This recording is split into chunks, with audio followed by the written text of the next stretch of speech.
제가 30년간 일구어온 중견기업이 IMF 시절에 무너지기 시작했습니다. 처음 창업할 때는 직원 10명도 안 되는 작은 공장이었어요. 당시 저는 기술자 1명과 경리 1명, 그리고 현장 직원 5명으로 시작했습니다. 설비도 중고로 구했고 공장도 허름한 임대 건물이었습니다. 아내와 함께 밤낮 없이 일하며 한 걸음 한 걸음 회사를 키워나갔어요. 아내는 새벽부터 일어나 직원들 도시락을 준비했고 주말에도 회사에 나와 저를 도왔습니다. 10년이 지나 직원이 100명이 되었을 때 저는 더 큰 꿈을 꾸기 시작했어요. 새로운 공장을 지었고 최신식 설비도 들여왔습니다. 해외 수출도 시작했고 국내 대기업과도 거래를 트기 시작했습니다. 직원들 복지를 위해 기숙사도 마련했고 통근버스도 운영했어요.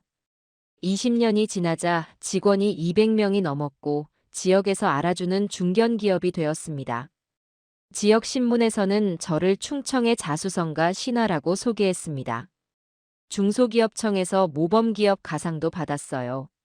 30년이 되던 해에는 직원이 300명이 넘는 큰 기업으로 성장했습니다.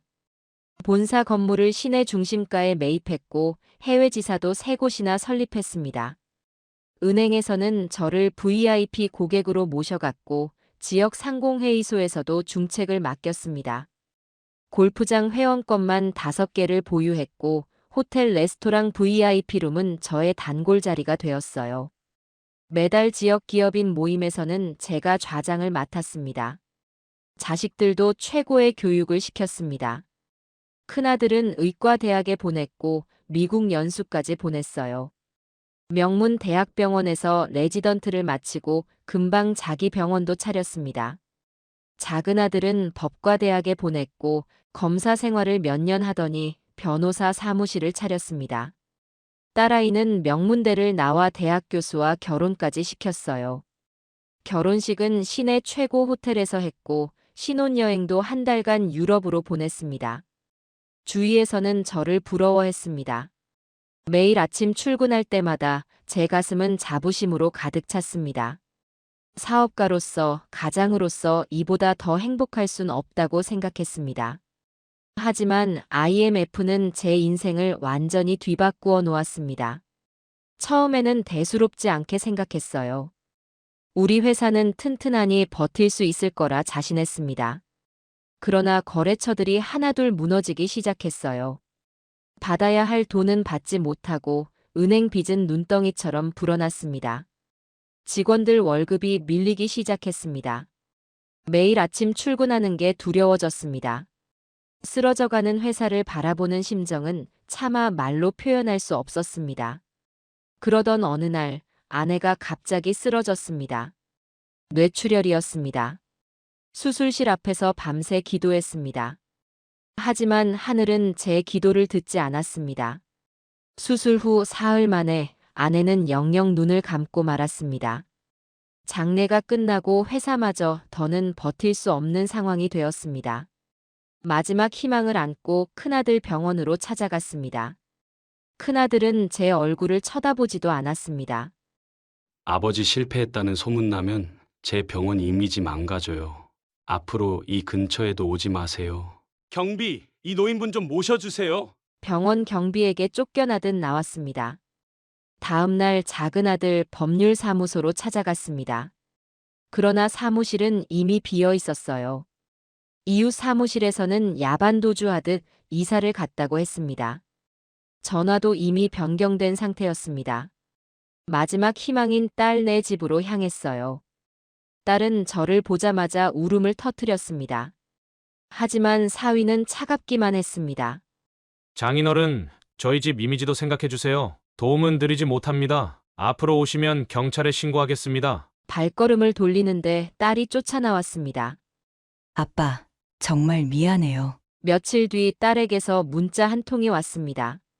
아빠, 이제 연락하지 말아주세요. 남편이 너무 싫어해서 정말 죄송해요. 그렇게 저는 하루아침에 모든 것을 잃었습니다.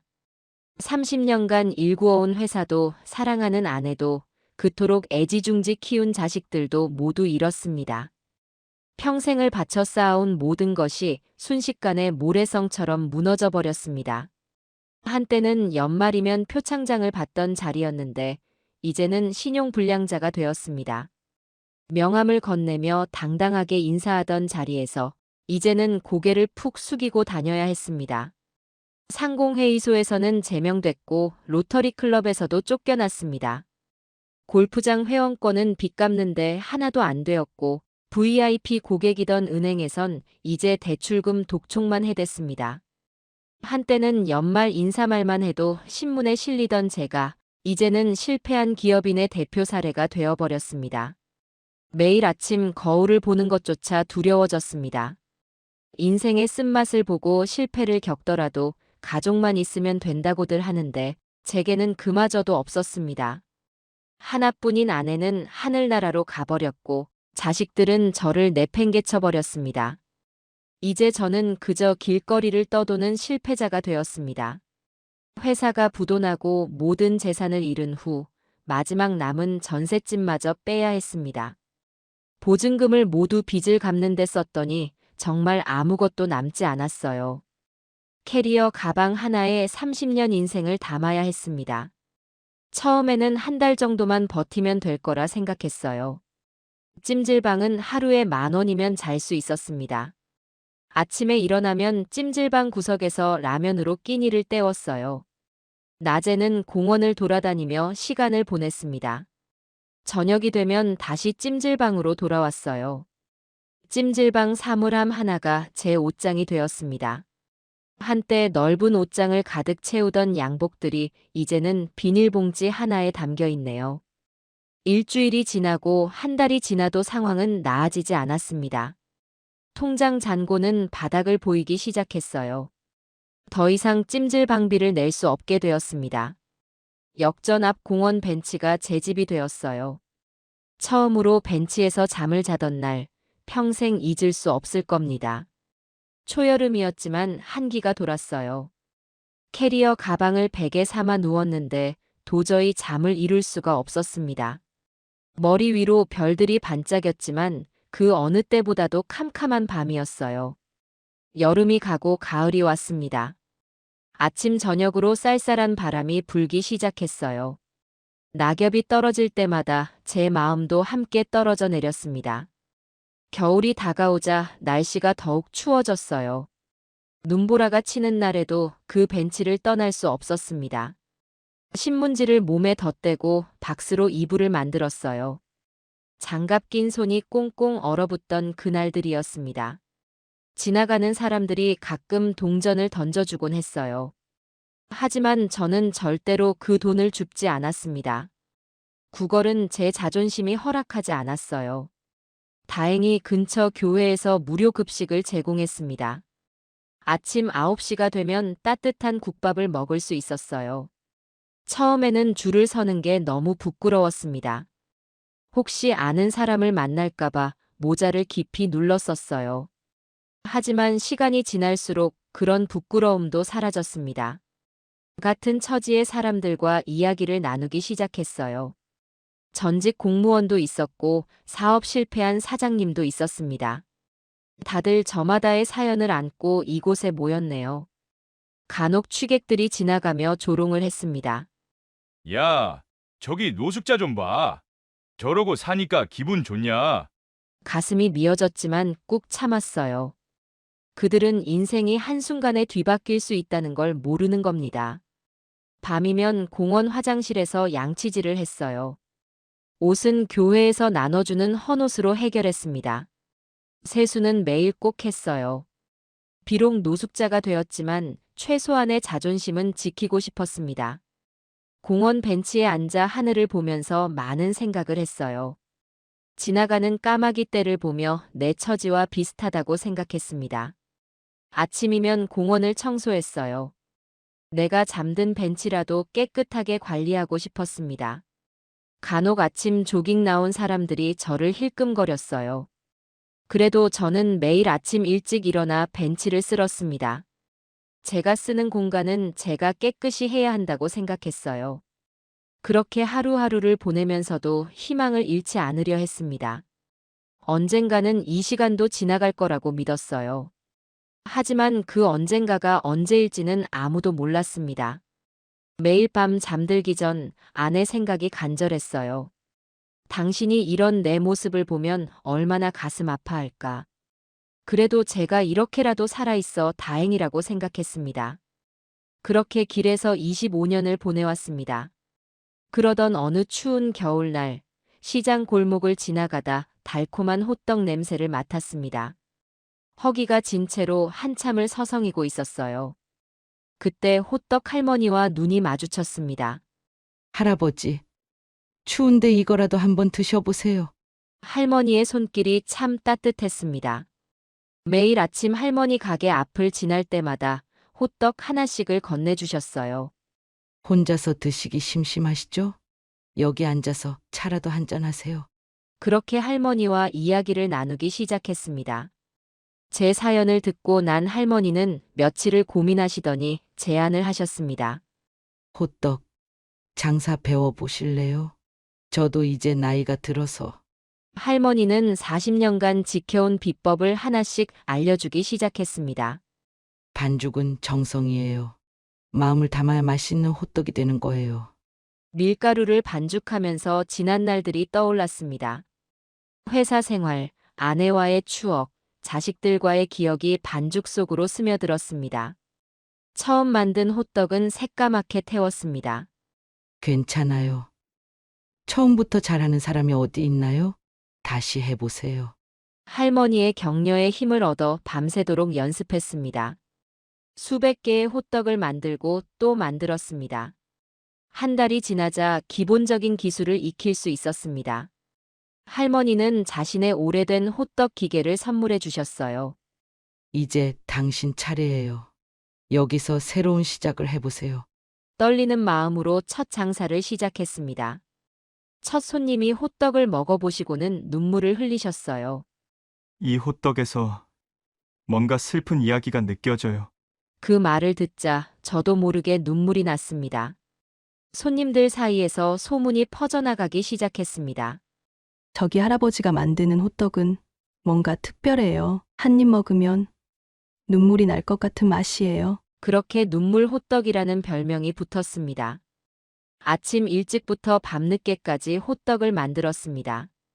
이제는 작은 고시원방도 구할 수 있게 되었습니다. 매일 아침 호떡 반죽을 시작하며 기도했습니다. 할머니는 가끔 들러서 제 호떡을 드시곤 하셨어요. 이제 내 솜씨를 다 배우셨네요. 시장 사람들도 하나둘 저를 알아보기 시작했습니다. 눈물 호떡 할아버지 오늘도 파실 거죠? 장사가 잘 될 때마다 아내 생각이 났습니다. 당신이 보고 있다면 이제는 안심하겠죠. 하루하루 새로운 희망이 생겼습니다. 이제는 제자리가 생긴 것 같아 행복했습니다. 그런데 이것은 시작에 불과했습니다. 진정한 기적은 이제부터였습니다. 평소처럼 호떡을 만들고 있던 어느 날이었습니다. 젊은 여성 한 명이 호떡을 사갔습니다. 잠시 후 그녀가 다시 찾아왔습니다. 할아버지, 제가 유튜버인데 촬영을 좀 해도 될까요? 처음에는 손사래를 쳤습니다. 카메라 앞에 서본 적도 없고 방송 같은 건 부담스럽다고 말씀드렸어요. 할아버지의 이야기가 힘든 사람들에게 큰 힘이 될 것 같아요. 그녀의 진심 어린 말에 마음이 흔들렸습니다. 다음 날 아침 일찍부터 촬영이 시작되었습니다. 호떡 반죽을 만드는 과정부터 손님들에게 건네는 순간까지 카메라에 담겼습니다. 이 반죽에는 제 인생이 담겨 있습니다. 무심코 한 말이었는데 그 말이 많은 사람들의 가슴을 울렸다고 합니다. 영상은 다음 날 아침에 올라갔습니다. 하루 만에 조회수가 50만을 넘었습니다. 이틀째 되는 날 100만을 돌파했습니다. 댓글이 수만 개가 달렸습니다. 아버지 세대의 아픔이 고스란히 느껴져요. 할아버지의 호떡에는 우리 모두의 이야기가 담겨 있네요. 저도 사업 실패로 모든 걸 잃었는데 새로운 희망을 얻었습니다. 갑자기 찾아오는 손님들이 늘어났습니다. 유튜브 보고 왔어요. 할아버지 호떡 꼭 먹어보고 싶었습니다. 서울에서 왔다는 분, 부산에서 왔다는 분들도 계셨어요. 줄이 시장 밖까지 이어졌습니다. 1시간, 2시간을 기다려도 사람들은 불평 한마디 없었습니다. 기다린 만큼 값어치 있는 맛이에요. 이런 감동을 느끼려면 몇 시간쯤이야. SNS에는 매일 새로운 후기들이 올라왔습니다. 눈물 호떡이라는 해시태그가 트렌드가 되었습니다. 방송국에서도 취재 요청이 왔습니다. 신문에 제 이야기가 소개되었습니다. 각종 예능 프로그램에서도 섭외가 들어왔습니다. 하지만 대부분 고사했습니다. 저는 그저 제자리에서 호떡을 만드는 것으로 충분했습니다. 새벽부터 호떡을 기다리는 손님들이 생겼습니다. 할아버지, 저희가 알번이에요. 매일 아침 일찍 와서 첫 호떡을 사가는 단골도 생겼습니다. 호떡을 받아들고 눈물 흘리는 분들도 계셨습니다. 저희 아버지 생각이 나서요. 장사가 끝나고 가게를 정리하다 보면 문득 아내 생각이 났습니다. 여보, 당신이 보면 좋아하겠지? 하루는 한 외국인 관광객이 찾아왔습니다. 통역을 통해 이야기를 듣고는 눈물을 흘렸다고 해요. 외국 관광 사이트에도 제 이야기가 소개되었습니다. 이제는 외국인들도 일부러 찾아오기 시작했습니다. 너무 감동적인 스토리네요. 우리나라에도 소개하고 싶어요. 한 손님이 건네준 말씀이 기억에 남습니다. 할아버지는 호떡만 파시는 게 아니라 희망을 파시는 거네요. 그 말을 들으니 가슴이 뭉클했습니다. 하지만 이 모든 관심이 부담스럽기도 했습니다. 저는 그저 진심을 다해 호떡을 만들 뿐인데. 그런데 그 진심이 통했나 봅니다. 사람들은 제 호떡에서 위로를 받는다고 했습니다. 할아버지의 이야기를 듣고 다시 시작할 용기를 얻었어요. 그런 말을 들을 때마다 더 열심히 해야겠다고 다짐했습니다. 이제는 매일 1000개가 넘는 호떡을 만들었습니다. 그래도 품질만큼은 절대 타협하지 않았습니다. 하나하나 정성을 다해 만들었습니다. 그리고 그 정성이 통했는지 더 큰 기회가 찾아왔습니다. 그 노신사를 처음 본 건 겨울이 막 시작될 무렵이었어요. 매일 아침 9시 어김없이 호떡을 사러 오셨습니다. 늘 같은 자리에서 호떡이 식기도 전에 드시곤 했어요. 할아버지, 이 호떡에는 뭔가 특별한 것이 있습니다. 그는 항상 정중하게 말씀하시는 분이었습니다. 한 달이 지나도 2달이 지나도 그 시간을 지켰어요. 어느 날 그분이 명함을 내밀었습니다. 알고 보니 국내 최대 프랜차이즈 기업의 회장이었습니다. 그날 처음으로 그분과 이야기를 나눴습니다. 제가 40년간 식품 사업을 해왔지만 이런 호떡은 처음입니다. 회장님은 제 호떡에 담긴 정성과 이야기에 감동했다고 하셨습니다. 사업 제안을 하고 싶습니다만 시간 좀 내주시겠습니까? 다음 날 인근 커피숍에서 만났습니다. 회장님은 제 이야기를 처음부터 끝까지 들으셨습니다. 중간중간 눈시울을 붉히시기도 했습니다. 김 사장님의 이야기는 우리 시대의 이야기입니다. 이 이야기가 전국 방방곡곡에 퍼져야 합니다. 그리고는 뜻밖의 제안을 했습니다. 전국 프랜차이즈 사업을 함께 하자는 것이었습니다. 브랜드 이름은 눈물호떡으로 하면 어떻겠습니까? 순간 머리가 멍해졌습니다. 저 같은 실패자에게 이런 기회가 올 거라고는 상상도 못했습니다. 제 나이가 77입니다만 나이는 중요하지 않습니다. 김 사장님의 진정성이 중요한 겁니다. 회장님은 구체적인 계획을 설명하셨습니다. 초기 투자금은 회사에서 전액 부담하기로 했습니다. 수익 분배도 제게 유리한 조건이었습니다. 하지만 저는 곧바로 대답할 수 없었어요. 일주일의 시간을 달라고 말씀드렸습니다. 그 일주일 동안 잠을 이루지 못했어요. 새벽이면 아내의 묘소를 찾아갔습니다. 여보, 내가 이 제안을 받아들여도 될까? 밤이면 공원 벤치를 찾았습니다. 제가 노숙했던 그 벤치에 앉아 오랫동안 생각했습니다. 호떡 할머니를 찾아가 상의도 했습니다. 당신이라면 해낼 수 있을 거예요. 할머니의 응원에 용기를 얻었습니다. 일주일 후 회장님을 다시 만났습니다. 제안을 받아들이겠습니다. 그러나 한 가지 조건을 말씀드렸습니다. 호떡의 맛과 정성만큼은 절대 타협하고 싶지 않습니다. 대량 생산을 하더라도 진심만큼은 지키고 싶습니다. 회장님은 흔쾌히 수락하셨습니다. 그것이야말로 제가 김 사장님을 선택한 이유입니다. 계약서에 도장을 찍는 순간 손이 떨렸습니다. 이제 저는 다시 사장이 되는 것이었습니다. 하지만 이번에는 달랐습니다. 과거의 저처럼 욕심을 부리지 않기로 했습니다. 오직 정성과 진심만을 담아내기로 했습니다. 호떡 하나에 담긴 이야기로 시작된 인연이었습니다. 그것이 제 인생의 가장 큰 전환점이 될 줄은 몰랐습니다.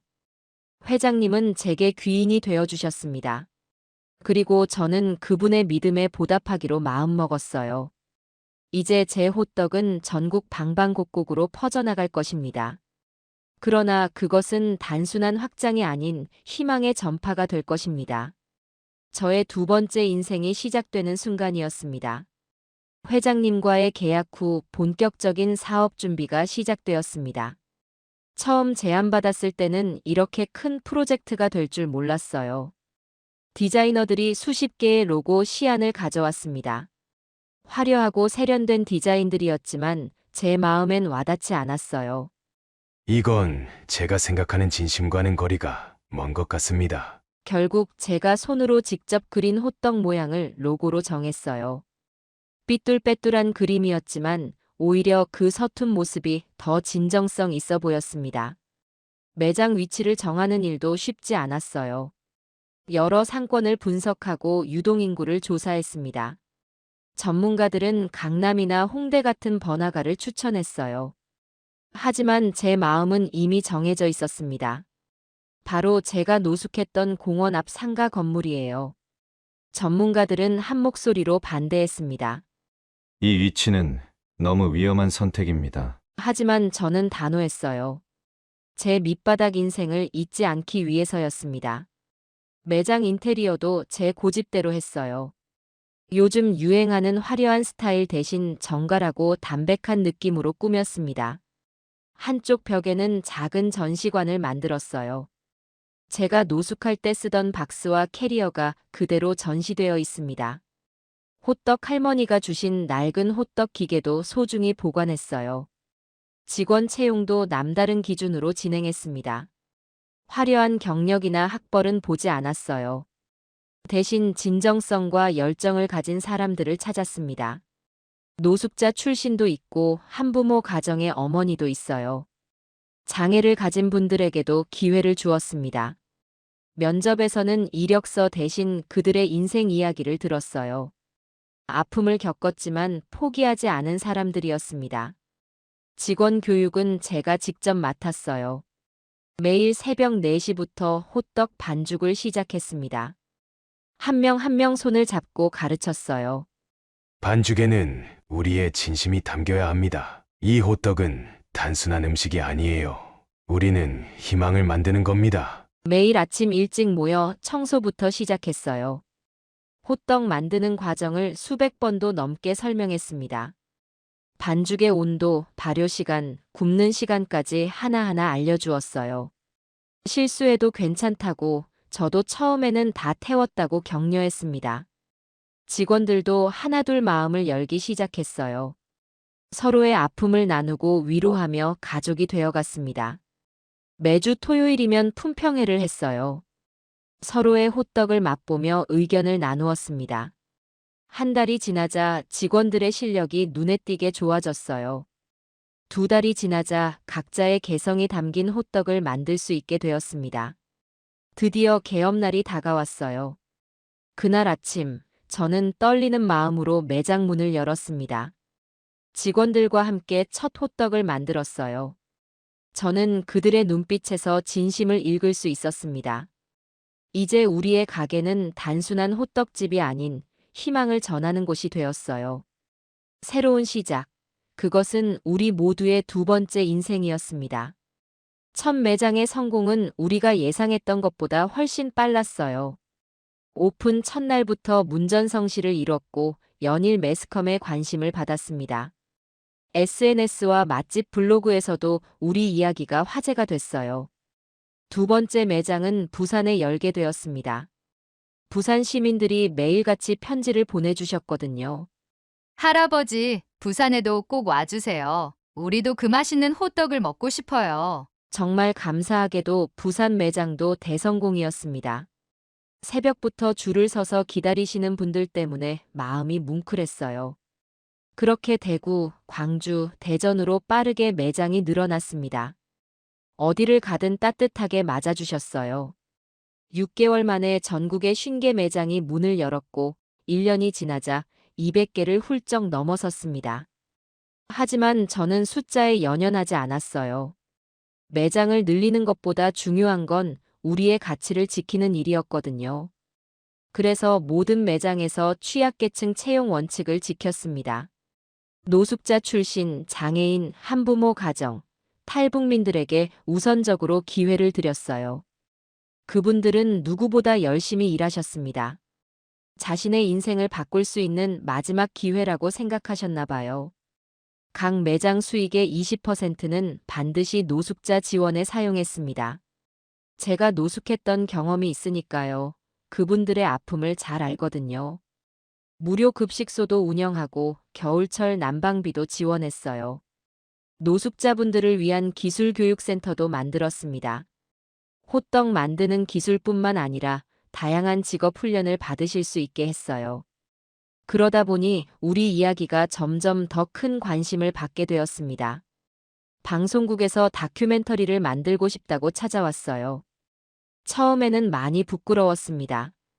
카메라 앞에 서는 게 영 어색했거든요. 하지만 우리 이야기가 힘들어하시는 분들께 희망이 될 수 있다고 생각했어요.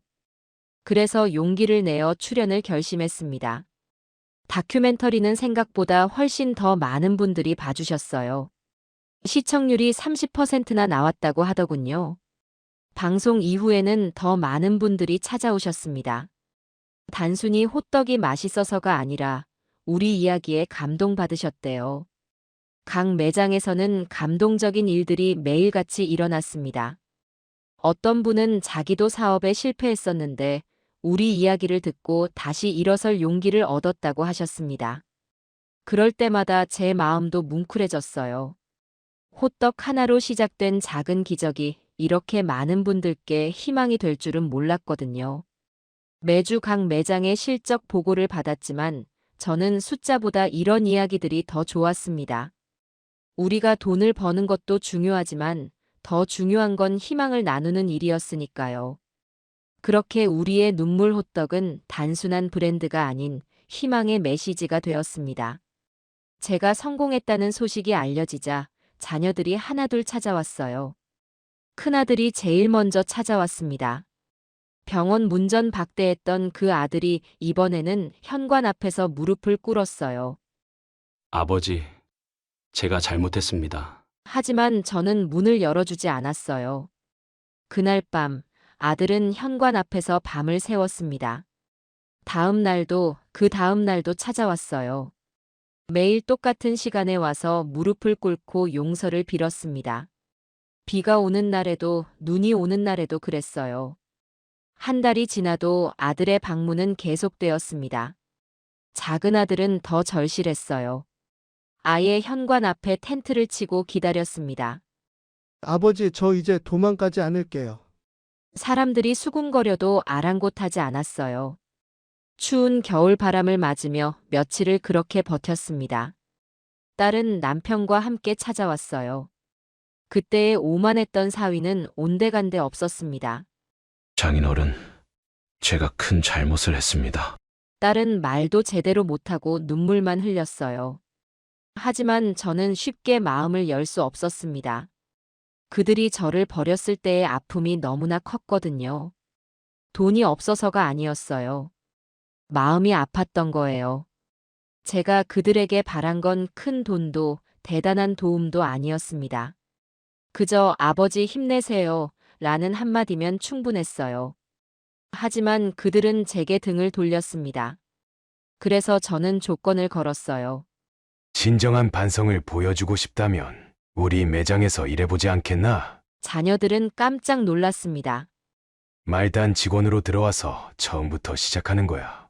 큰아들은 병원을 접었어요. 작은아들은 변호사 사무실을 정리했습니다.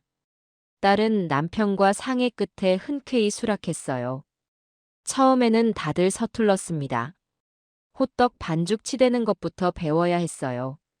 의사였던 큰아들의 손이 반죽을 만지며 물집이 잡혔습니다. 변호사였던 작은아들은 매일 아침 청소를 했어요. 딸은 캐셔로 일하며 손님들을 맞이했습니다. 저는 멀리서 지켜보기만 했어요. 다른 직원들보다 더 엄격하게 대했습니다. 실수해도 봐주지 않았어요. 오히려 더 냉정하게 지적했습니다. 하지만 그들은 불평하지 않았어요. 묵묵히 자신의 일을 해냈습니다. 처음으로 진심을 보여준다는 느낌이 들었어요. 한 달이 지나고 두 달이 지났습니다. 그들의 모습에서 조금씩 변화가 보이기 시작했어요. 손님들을 대하는 태도가 달라졌습니다. 특히 어려운 처지의 손님들을 더 따뜻하게 대했어요. 노숙자가 오면 음식을 더 듬뿍 담아주었습니다. 장애인이 오면 자리까지 안내해드렸어요. 그런 모습을 보며 저는 생각했습니다. 이제야 제가 가르치고 싶었던 걸 배우고 있구나. 돈이나 명예가 아닌 진정한 가치를 알아가고 있구나. 6개월이 지났을 때였어요. 처음으로 자녀들과 식사 자리를 가졌습니다. 그동안 했던 이야기들이 쏟아져 나왔어요. 아버지, 이제야 제가 얼마나 부족했는지 알겠어요. 매일 손님들을 대하면서 제 자신이 부끄러웠습니다. 이제는 정말 달라지고 싶어요. 그들의 눈빛에서 진심이 보였습니다. 하지만 아직은 시간이 더 필요했어요. 자녀들이 1년 동안 정말 열심히 일했어요. 매장에서 늘 가장 일찍 나와 청소를 하고 가장 늦게까지 정리를 했습니다. 손님들에게 친절하게 대하는 것은 물론이고 어려운 분들은 특별히 더 챙겼어요. 큰아들은 어느 날부터 무료 진료 봉사를 시작했습니다. 매주 일요일마다 노숙자들을 무료로 진찰해 주었어요. 작은아들은 법률 상담으로 힘든 분들을 도왔습니다. 딸은 매장 수익의 일부를 모아 장학금을 만들었어요. 그런 모습을 지켜보면서 조금씩 마음이 풀렸습니다. 돈이 생기니까 찾아온 게 아니란 걸 알 수 있었어요. 진심으로 잘못을 뉘우치고 변하려 노력하는구나 싶었습니다. 그래서 1년 만에 용서를 하기로 마음먹었어요. 하루는 자녀들을 모두 불러 식사 자리를 가졌습니다. 이제 너희를 용서하기로 했다. 그 말을 듣자 아이들이 울음을 터뜨렸어요. 하지만 곧바로 덧붙였습니다. 하지만 예전처럼 물려줄 생각은 없다. 아이들의 표정이 순간 굳어졌어요. 너희가 스스로 자신의 길을 찾았으면 좋겠구나. 잠시 침묵이 흘렀습니다. 그러다 큰아들이 먼저 입을 열었어요. 아버지 말씀이 맞습니다. 저희가 스스로 서야죠. 작은아들도 고개를 끄덕였어요. 이제야 진정한 삶의 의미를 알 것 같아요. 딸도 눈물을 닦으며 말했습니다. 아버지께서 가르쳐 주신 대로 살아가겠습니다. 그때부터 아이들은 각자의 길을 찾아가기 시작했어요. 큰아들은 노숙자 무료 진료를 전문으로 하는 의원을 열었습니다. 작은아들은 사회적 약자를 돕는 법률사무소를 시작했어요. 딸은 눈물 호떡의 사회공헌 팀장을 맡아 의미 있는 일들을 추진했습니다. 모두가 자신만의 방식으로 세상에 기여하려 노력했어요. 매주 일요일이면 온 가족이 모였습니다. 처음에는 어색했지만 점차 대화가 늘어났어요. 아이들은 자신들의 일상을 이야기했고 저는 조언을 해주었습니다. 가끔은 서로의 실수나 부족한 점을 지적하기도 했어요. 하지만 그것조차도 우리를 더 단단하게 만들어 주었습니다. 한 달에 한 번은 다 같이 아내의 묘소를 찾았어요. 여보, 이제 우리 아이들이 달라졌어. 묘비 앞에서 저는 아내에게 아이들의 근황을 전했습니다. 아내도 하늘에서 흐뭇하게 지켜보고 있을 것 같았어요. 시간이 흐르면서 우리 가족은 더욱 단단해졌습니다. 서로를 이해하는 폭도 넓어졌어요. 예전처럼 겉으로만 보여주는 가족이 아니었습니다. 진정한 의미의 가족이 되어가고 있었어요. 큰아들의 무료 진료소에는 매일 긴 줄이 늘어섰습니다. 작은 아들은 어려운 이웃들의 든든한 법률 지원자가 되었어요. 딸은 전국의 눈물 호떡 매장에서 취약계층 지원 프로그램을 운영했습니다. 모두가 자신만의 방식으로 세상의 따뜻함을 전하고 있었어요. 가끔 저는 생각합니다. 우리 가족이 겪은 이 모든 일들이 어쩌면 축복이었던 것 같다고요. 돈과 명예만을 쫓던 우리가 진정한 삶의 가치를 깨달았으니까요. 이제는 식구들과 함께 웃을 수 있어 행복합니다. 비록 천천히 왔지만 이렇게 단단하게 회복된 가족애가 참 감사해요. 그날은 평소와 다름없는 아침이었어요. 본사에서 갑자기 전화가 왔습니다. 전국의 매장에서 동시다발적으로 식중독 사고가 발생했다는 거였어요. 처음에는 단순 사고라고 생각했습니다. 우리는 항상 위생 관리에 철저했으니까요. 하지만 시간이 지날수록 상황이 심각해졌습니다. 서울에서만 50건이 넘는 신고가 들어왔어요. 부산, 대구에서도 계속해서 피해 신고가 접수되었습니다. 언론에서는 연일 우리 이야기를 대대적으로 보도했어요. 전국 눈물 호떡 매장에서 집단 식중독 발생입니다. 무리한 확장이 부른 참사. 가슴이 무너지는 것 같았어요. SNS에서는 불매운동까지 시작되었습니다. 하루 만에 매출이 90%나 떨어졌어요. 전국의 매장들이 하나둘 문을 닫기 시작했습니다. 직원들은 불안에 떨었고 가맹점주들은 본사로 몰려왔어요. 우리 가족들은 어떻게 살라는 겁니까? 그때 느낀 절망감은 30년 전 회사가 망했을 때보다 더 컸어요. 그때는 저 혼자의 실패였지만 이번에는 수많은 사람들의 생계가 걸려 있었으니까요. 가맹점주들의 원망 섞인 목소리가 가슴에 비수가 되어 꽂혔습니다. 그날 저녁 본사에서 긴급 대책회의가 열렸어요. 저는 회의 도중 갑자기 가슴이 답답해졌습니다. 숨을 쉴 수가 없었어요. 눈앞이 캄캄해지더니 그대로 쓰러졌습니다. 눈을 떴을 때는 이미 병원 침대 위였어요. 의사는 과로와 스트레스로 인한 심장 발작이라고 했습니다. 병실에 누워 생각했어요. 노숙자 시절의 기억, 호떡 할머니와의 만남, 첫 매장 오픈, 자식들과의 화해. 그동안 쌓아온 모든 것이 한순간에 무너지는 것 같았습니다. 하지만 더 큰 걱정은 따로 있었어요. 저를 믿고 따라온 직원들과 가맹점주들의 앞날이었습니다. 그들에게 어떤 얼굴로 사과해야 할지. 창밖으로 석양이 저물어 갔어요. 우리 매장들의 간판 불빛도 하나둘 꺼져갔습니다. 그때 문득 이상한 점을 발견했어요. 우리 매장이 문을 닫은 자리에 경쟁업체의 간판이 들어서고 있었습니다. 이건 분명 단순한 사고가 아니었어요. 누군가의 계획적인 음해라는 걸 직감할 수 있었습니다. 하지만 이미 모든 것이 너무 늦어버린 것 같았어요. 이 나이에 또다시 바닥에서 시작할 수 있을까? 병실에서 며칠을 보내고 있을 때였어요. 문득 복도에서 익숙한 목소리가 들렸습니다. 아버지, 병실이 어디죠? 큰아들이었어요. 불과 몇 시간 전까지 TV에 나와 의학 칼럼을 진행하던 아들이었습니다. 뒤이어 작은 아들과 딸도 병실로 들어왔어요. 세 아이가 한꺼번에 모이는 건 오랜만이었습니다.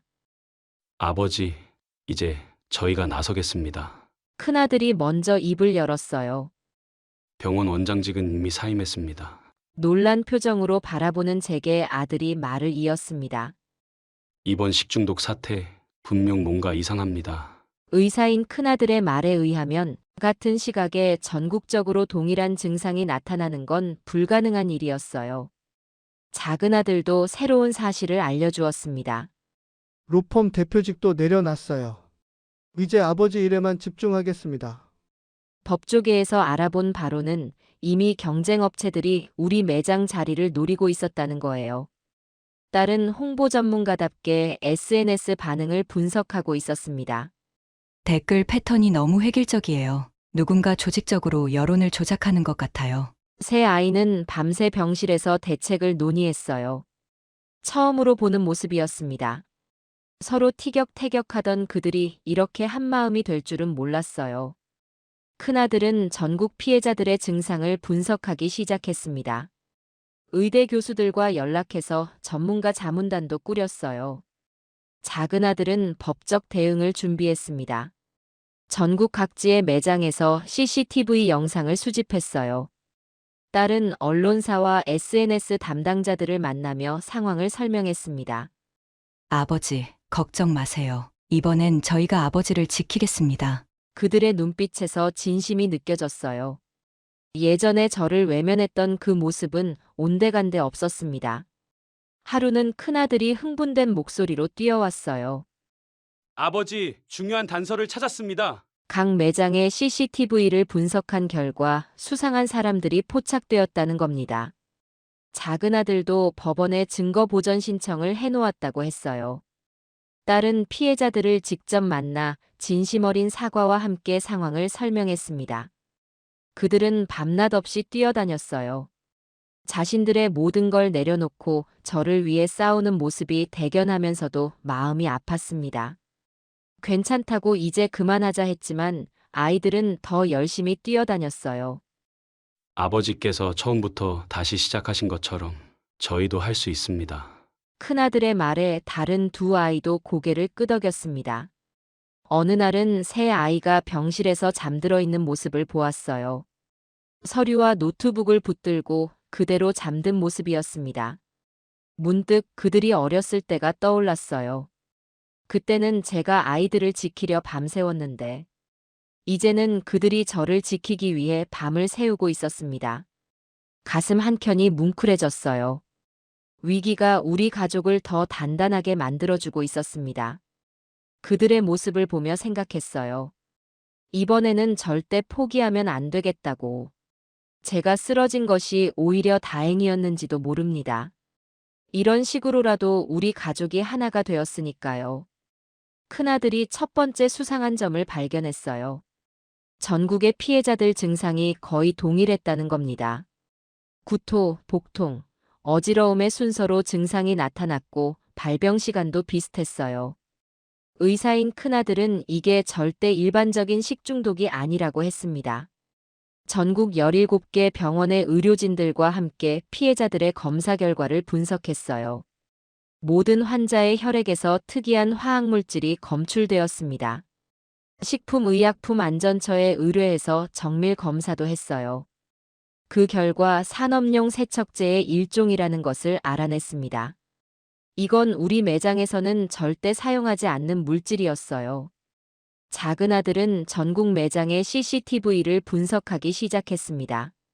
놀랍게도 각 매장에서 비슷한 패턴이 발견되었어요. 오픈 시간부터 영업 종료까지 모든 영상을 꼼꼼히 살폈습니다. 수상한 남자들이 포착되었어요. 모두 비슷한 시간대에 매장을 방문했고 호떡을 주문했습니다. 그들은 주문한 호떡을 받으면서 뭔가를 슬쩍 뿌리는 모습이 찍혀 있었어요. 더 놀라운 건 그들의 동선이었습니다. 한 사람당 3-4개 매장을 돌아다녔어요. 마치 누군가의 지시를 받은 것처럼 체계적으로 움직였습니다. 작은 아들은 즉시 경찰에 수사를 의뢰했어요. CCTV 속 인물들의 신원을 확인해달라고 했습니다. 동시에 법원에 증거 보전 신청도 했어요. 딸은 이 사실을 언론에 제보하려 했습니다. 하지만 경쟁업체는 더 빨리 움직였어요. 전국 일간지에 대대적인 광고를 실었습니다. 눈물 호떡, 위생관리 부실 인정이라는 헤드라인이었어요. 마치 우리가 잘못을 시인한 것처럼 꾸며놨습니다. 거기에 더해 무리한 확장이 부른 참사라는 기사도 실었어요. 우리의 해명은 뒷전으로 밀렸고 그들의 거짓말만 퍼져나갔습니다. 하지만 우리 아이들은 포기하지 않았어요. 큰아들은 의료계 인맥을 총동원했습니다. 검출된 화학물질의 정확한 성분 분석을 의뢰했어요. 그 결과 이 물질이 특정 세척제 회사의 제품이라는 걸 알아냈습니다. 작은 아들은 즉시 그 회사의 거래 내역을 조사했어요. 최근 3개월간의 거래처를 전부 확인했습니다. 그리고 마침내 결정적인 증거를 찾아냈어요.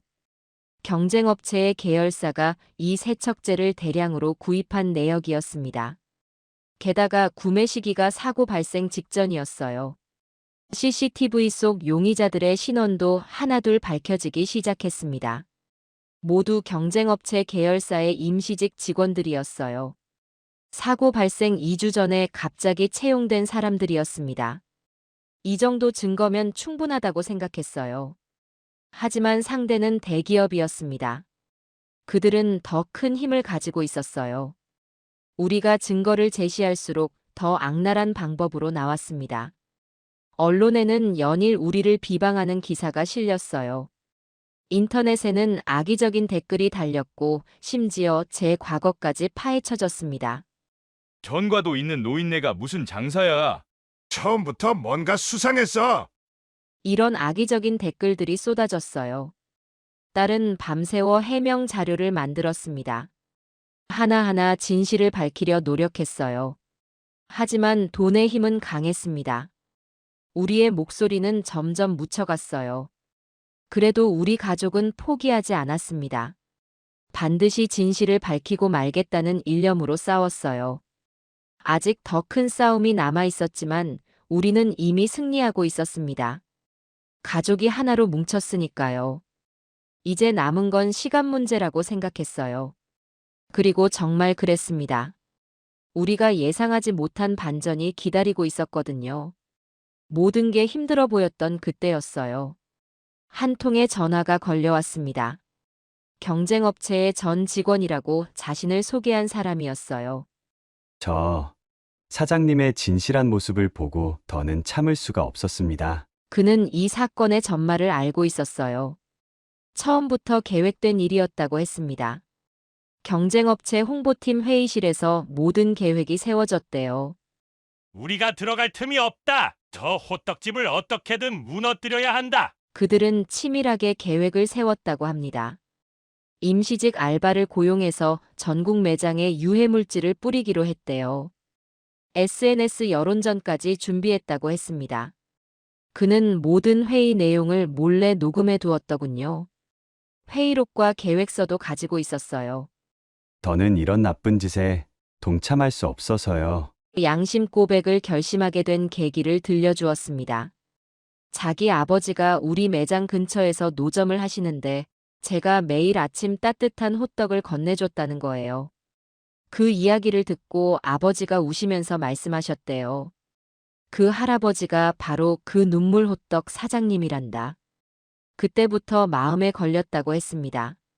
자신이 가진 모든 자료를 우리에게 넘겨주겠다고 했어요. 작은 아들이 즉시 만나러 갔습니다. 그가 건넨 자료는 충격적이었어요. 전국 매장 공격 계획이 상세하게 적혀 있었습니다. 유해물질 구입 내역, 알바생 채용 계획, SNS 공작 지침까지. 모든 게 문서화되어 있었어요. 회의 녹취록에는 더 충격적인 내용이 담겨 있었습니다. 김종욱 그 영감 머리도 안 좋은데 이 정도면 바로 쓰러질 거야. 우리가 그 자리를 차지하면 되는 거지. 이번에 아예 망하게 만들자고. 처음부터 저를 노린 계획이었던 거예요.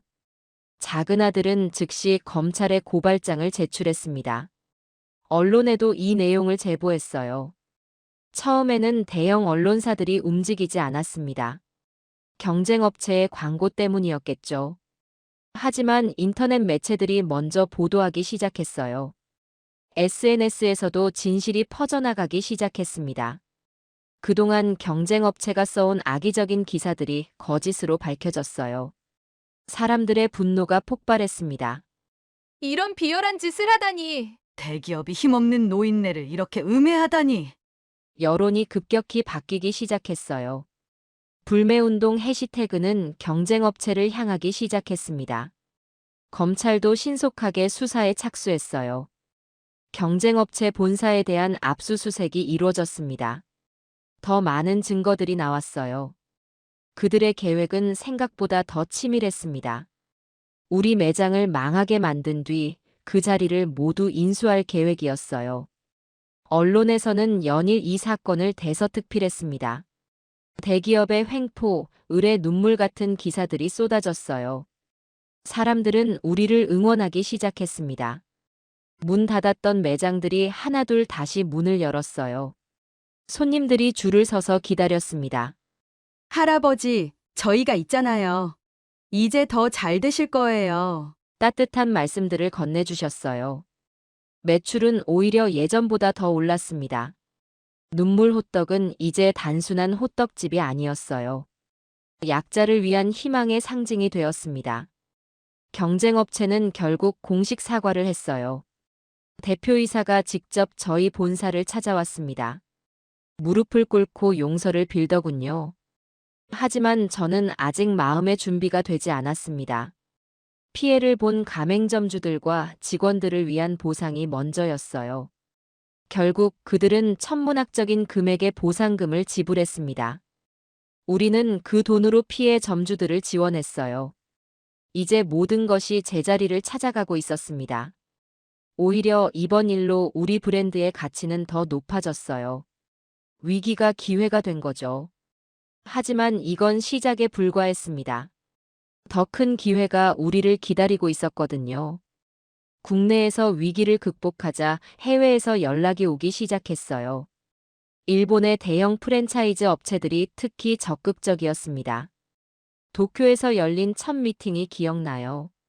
일본 시장은 무궁무진한 잠재력이 있습니다. 실제로 일본의 디저트 시장은 한국의 5배나 된다고 했어요. 게다가 한국 음식에 대한 관심도 높았습니다. 프랜차이즈 전문가들은 호떡이 일본 시장에서 대박날 거라고 자신했어요. 따뜻한 스토리와 맛있는 음식. 여기에 호떡의 독특함까지 더해지면 도쿄의 유명 백화점에서 시식회를 가졌습니다. 직접 호떡을 구워서 대접했어요. 일본 사람들의 반응이 뜨거웠습니다. 이런 맛은 처음이에요. 일본에도 비슷한 게 있지만 이게 더 맛있네요. 계약 제의가 쏟아졌어요. 대형 프랜차이즈 업체들이 앞다투어 조건을 제시했습니다.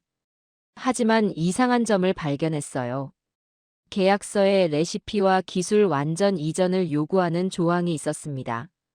터무니없이 높은 로열티도 문제였어요. 매출의 40%를 요구하는 업체도 있었습니다. 더 놀라운 일도 있었어요. 우리 직원들에게 몰래 접근해서 스카우트를 시도했다는 겁니다. 연봉의 3배를 제시했다고 해요. 자식들이 크게 화를 냈습니다. 아버지, 이건 기술 탈취가 목적입니다. 알고 보니 일본 업체들 사이에서 모종의 계획이 있었어요. 우리의 기술을 빼낸 뒤 자기들만의 브랜드를 만들 생각이었던 겁니다. 실제로 도쿄 시내에 비슷한 가게들이 생기기 시작했어요. 눈물만주, 콧물호떡 같은 이름으로 장사를 시작했습니다. 심지어 한국인 노인 사장님을 내세워 광고까지 했어요. 제 사진을 무단으로 사용한 곳도 있었습니다. 대책회의가 열렸어요. 법적 대응을 하겠습니다. 브랜드 보호를 위한 특허 출원부터 시작하죠. 하지만 저는 다른 생각이 들었습니다. 그들의 방식대로 할 필요가 없었어요. 우리만의 특별한 무기가 있었으니까요. 직영점을 내자. 자식들이 놀란 표정을 지었습니다. 아버지, 너무 위험하지 않을까요? 하지만 제 마음은 이미 정해져 있었어요. 도쿄 긴자의 중심가로 정했습니다. 임대료가 비싸다고들 했지만 제 고집을 꺾을 순 없었죠. 한국에서 가장 실력 있는 직원들을 뽑았습니다. 현지 적응 훈련도 시켰어요. 일본어는 기본이고 일본 문화까지 공부하게 했습니다. 드디어 오픈 날이 왔어요. 첫날부터 놀라운 일이 벌어졌습니다. 새벽부터 줄을 서서 기다리는 사람들이 있었어요. 입소문이 무섭긴 무섭더군요. SNS에서 한국의 눈물 호떡 이야기가 퍼져 있었던 겁니다. 매스컴의 관심도 뜨거웠어요. 한국의 전설적인 호떡. 드디어 일본 상류. 하루 매출이 한국의 2배를 넘었습니다.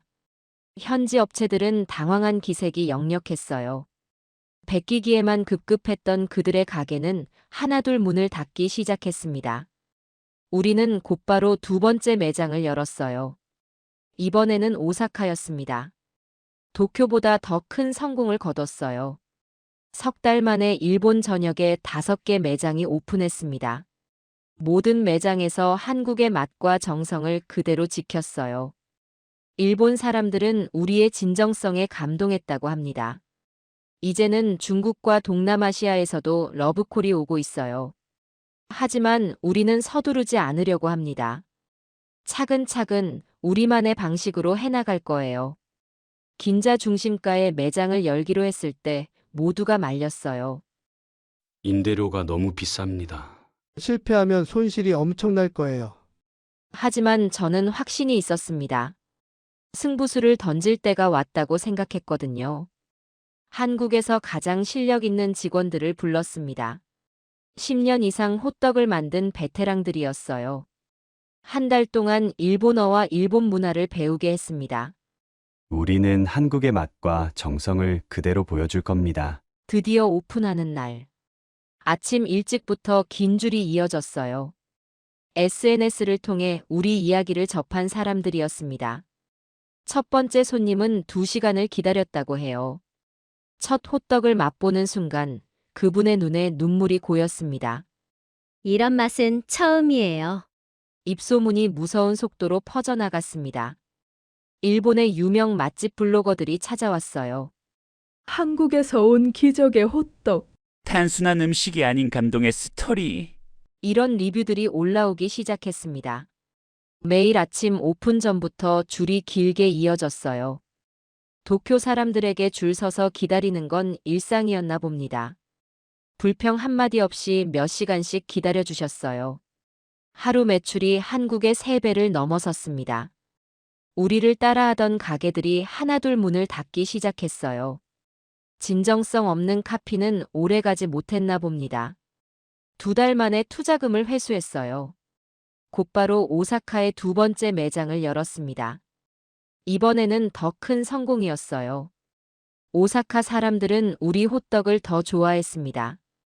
이런 따뜻한 맛은 처음이에요.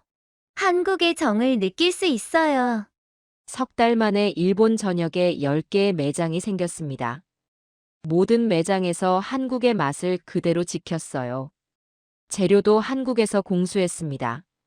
현지 업체들이 로열티 조건을 낮추자고 다시 찾아왔어요. 하지만 이제는 우리가 거절할 차례였습니다.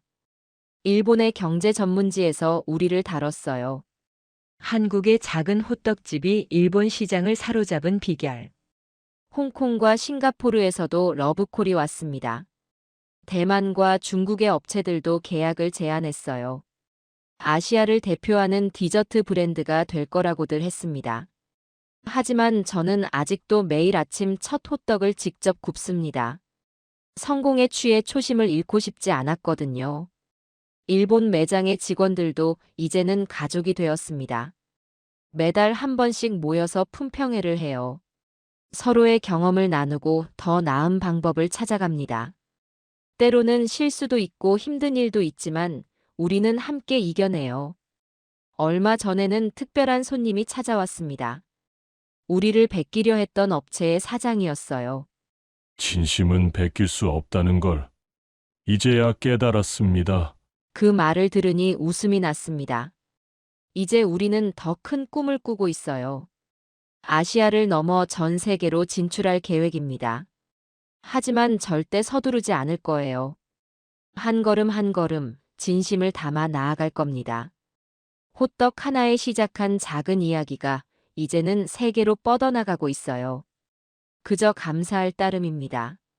이렇게 제 인생은 또다시 새로운 전환점을 맞이했습니다. 노숙자 신세였던 늙은이가 이제는 세계적인 기업의 회장이 되었어요. 하지만 저는 아직도 매일 아침 첫 호떡을 직접 굽습니다. 그 시간만큼은 제가 처음 호떡을 배우던 그때로 돌아가는 것 같아요. 호떡 반죽을 치대며 지나온 시간들을 떠올립니다.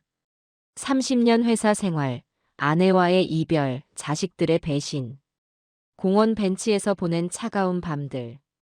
그 모든 것이 지금의 저를 만들어준 거겠죠. 눈물로 반죽한 호떡이 이제는 많은 이들의 희망이 되었습니다.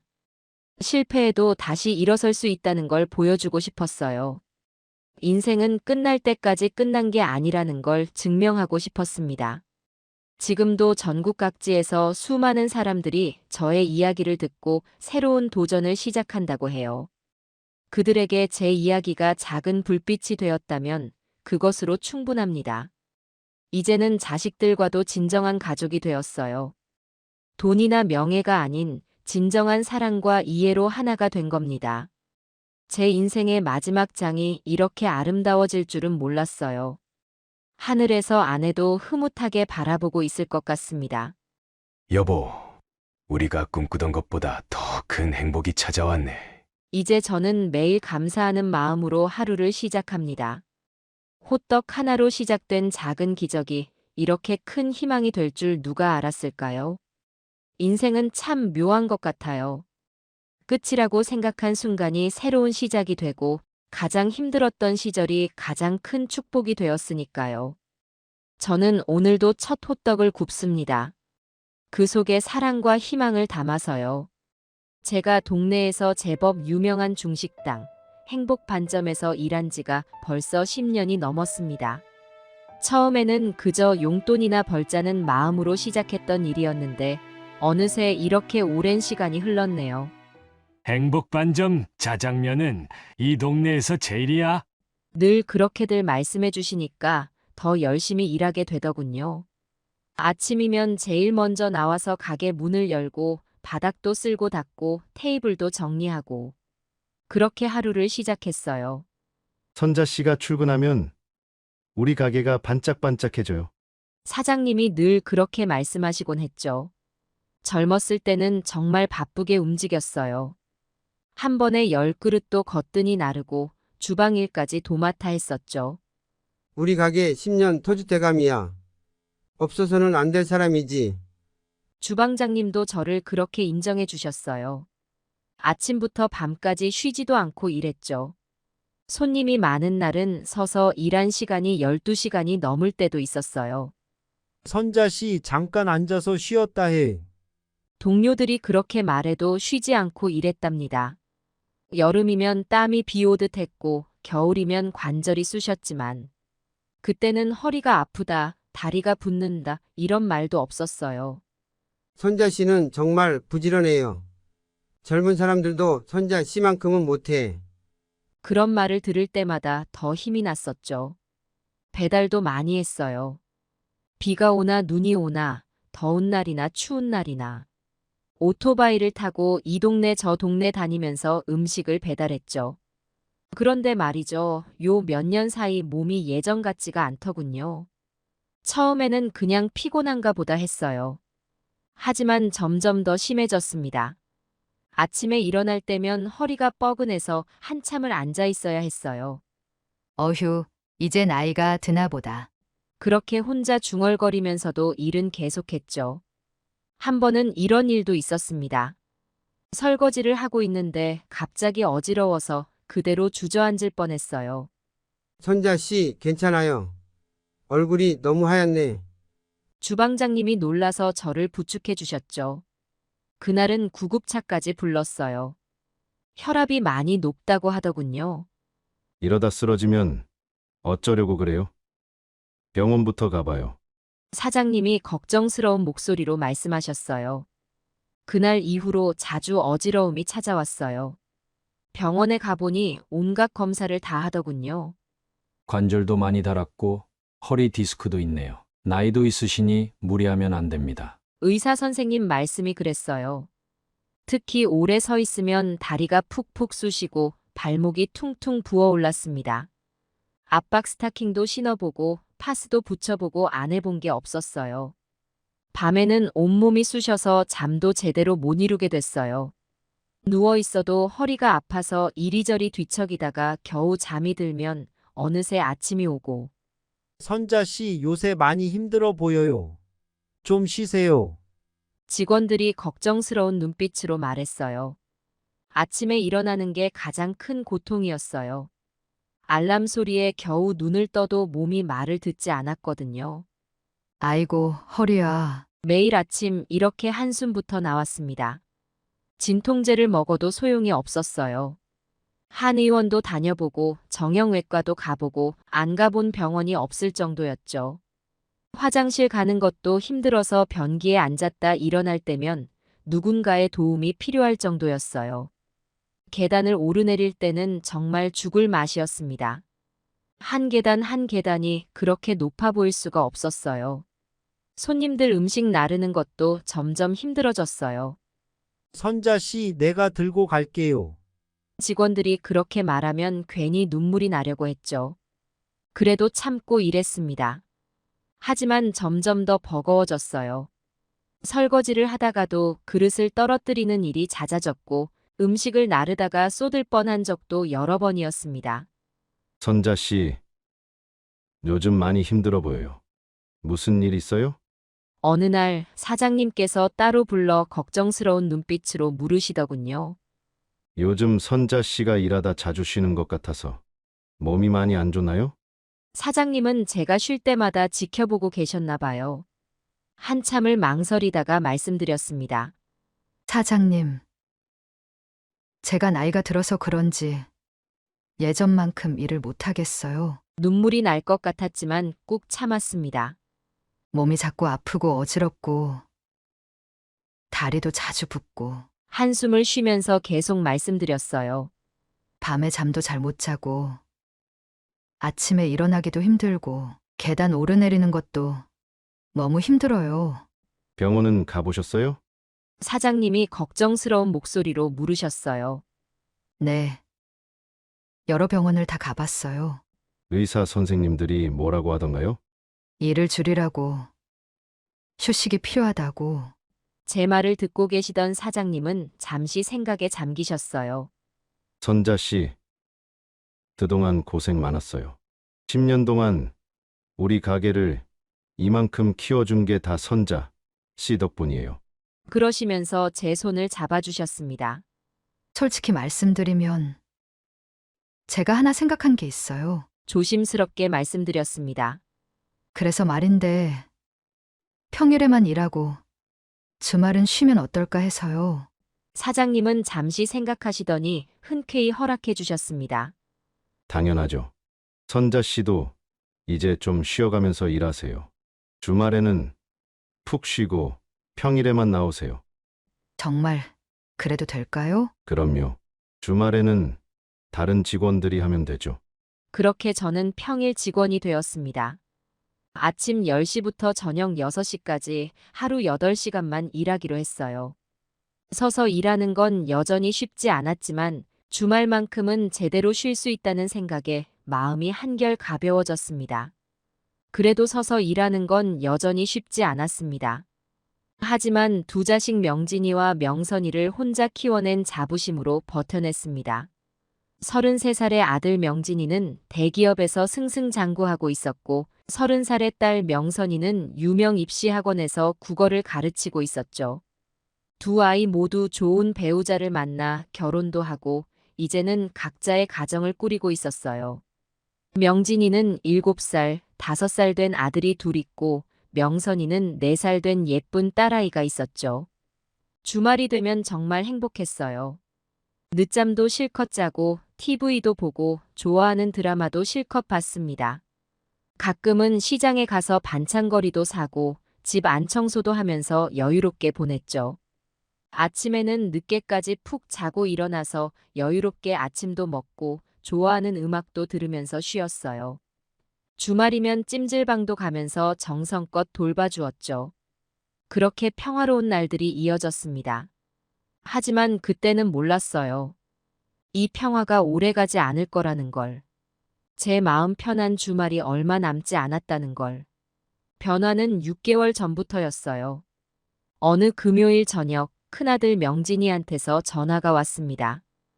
어머니, 내일 급한 회사 워크샵이 생겼어요. 애들 좀 봐주실 수 있으세요? 갑작스러운 부탁이었지만 워크샵이라는 말에 거절할 수가 없었죠. 그래. 데려와라. 어쩔 수 없지. 토요일 아침 일찍 명진이가 아이들을 데리고 왔어요. 엄마, 내일 저녁에 데리러 올게요. 애들 잘 부탁드려요. 그렇게 말하고 서둘러 나가더니 며느리가 뒤돌아보며 말했어요. 아, 맞다. 애들 도시락은 꼭 유기농으로 해주세요. 요새 애들이 예민해서. 아침부터 깜짝 놀랐어요. 도시락을 어떻게 유기농으로? 내일 쿠팡으로 올 거예요. 그것만 써주세요. 명진이 내외는 그렇게 말하고 황급히 나가버렸어요. 큰 손주는 7살, 작은 손주는 5살. 아이들은 문을 열자마자 신발도 제대로 안 벗고 집 안으로 뛰어들어갔어요. 일주일 뒤, 이번에는 딸 명선이한테서 전화가 왔어요. 엄마, 이번 주말에 남편이랑 결혼기념일이라서. 전화를 받자마자 긴 한숨이 나왔어요. 엄마, 우리 애 이번에 학교 들어가야 해서 한글 좀 가르쳐 주세요. 뭐라고? 시간 날 때마다 한글 카드 좀 보여주시면 돼요. 제가 사다 놓을게요. 거절하고 싶었지만. 엄마, 이번만 부탁해요. 다음부터는 안 그럴게요. 그 다음부터는이라는 말이 거짓말일 줄은 그때는 몰랐어요. 한 달이 지나고 이번에는 명진이가 제주도 여행을 간다고 하더군요. 며느리가 그러더군요. 어머니, 이번에 패키지가 너무 저렴해서 주말에 좀 봐주시면 안 될까요? 그리고 어머니, 큰애 숙제가 있는데. 숙제는 또 뭐니? 받아쓰기 연습이랑 수학 문제집 10페이지만 봐주세요.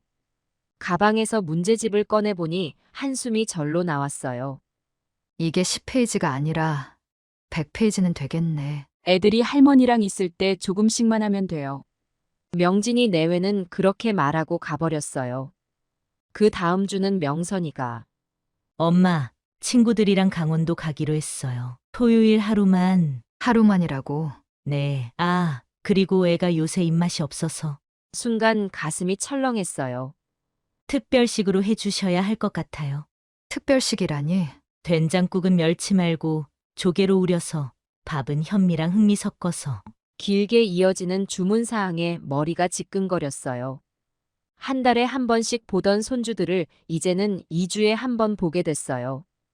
그런데 요구사항은 점점 더 많아졌죠. 어머니, 애들 간식은 치킨이나 피자 말고 영양식으로 부탁드려요. 엄마, 우리 애 알레르기가 있어서 이런 건 절대 주면 안 돼요. 주말마다 장보기도 다르게 해야 했어요. 명진이네 애들은 유기농 식품만, 명선이네 아이는 무농약 제품만. 이유식 만들 듯 장보기를 해야 했죠. 2달이 지나자 이제는 매주 손주들을 봐달라고 하더군요. 엄마, 이번에는 회사 동기 결혼식이라.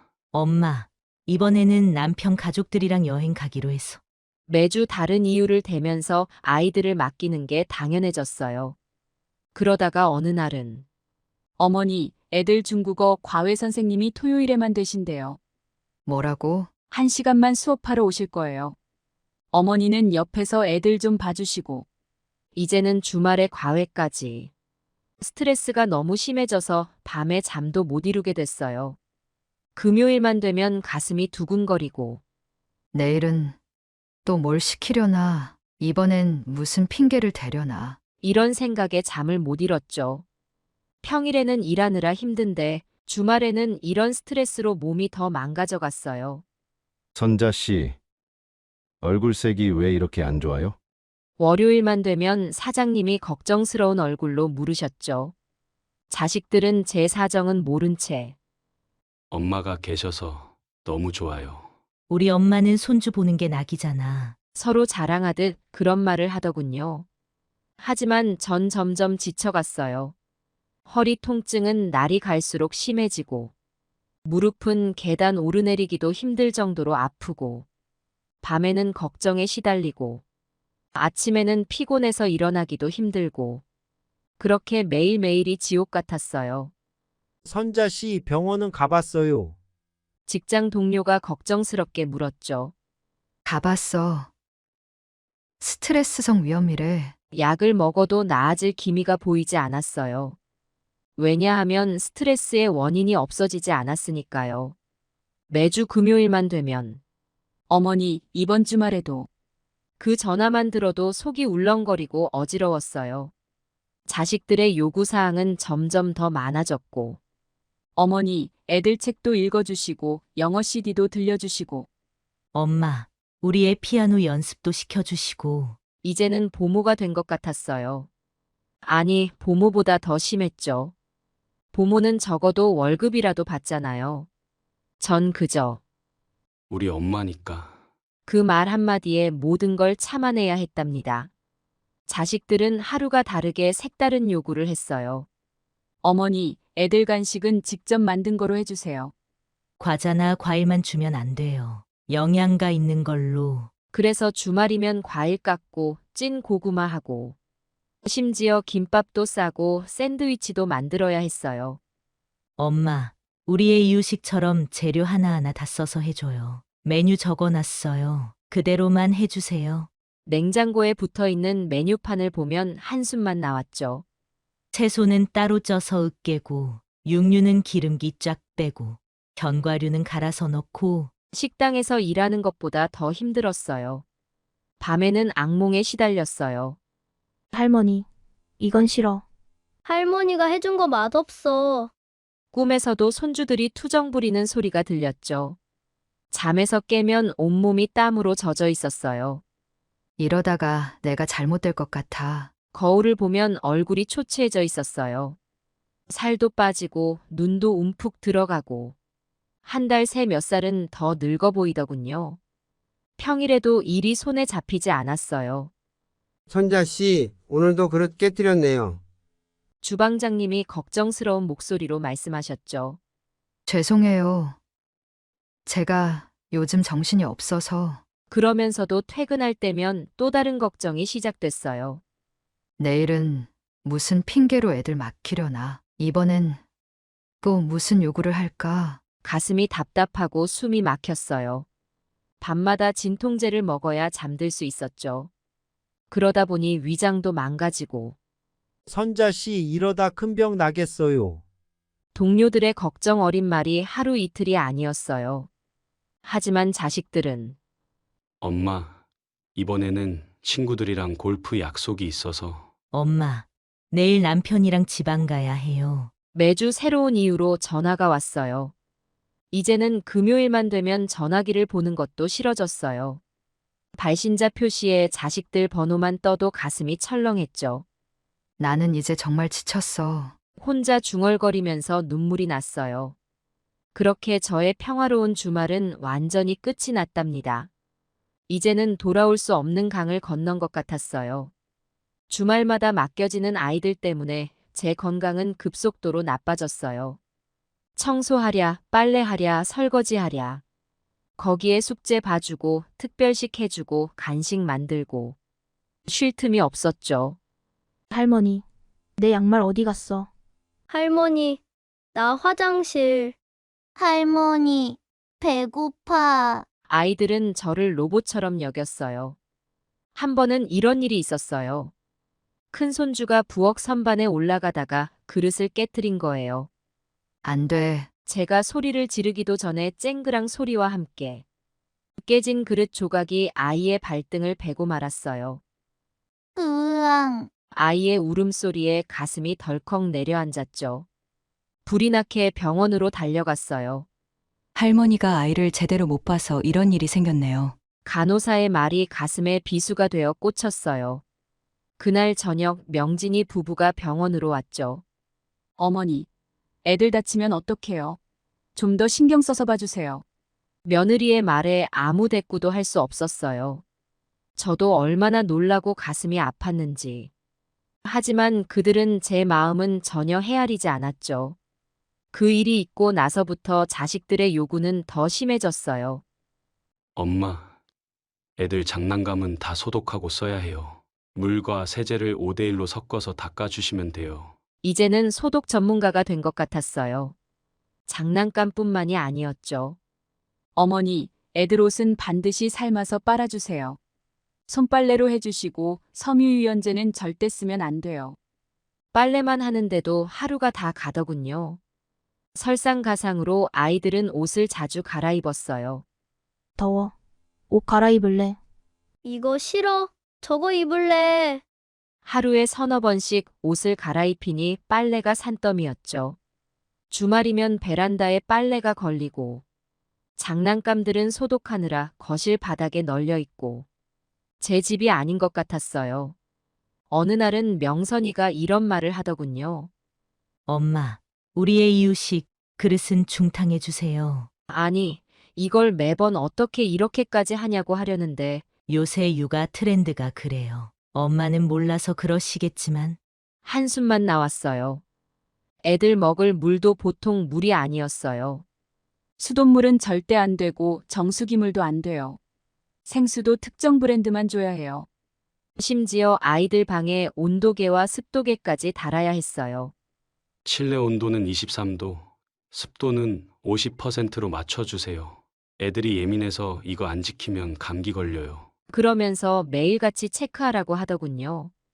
이제는 아침에 눈 뜨면 제일 먼저 온도부터 확인했어요. 창문 열고 닫고 하루 종일 그것만 신경 쓰는 거예요.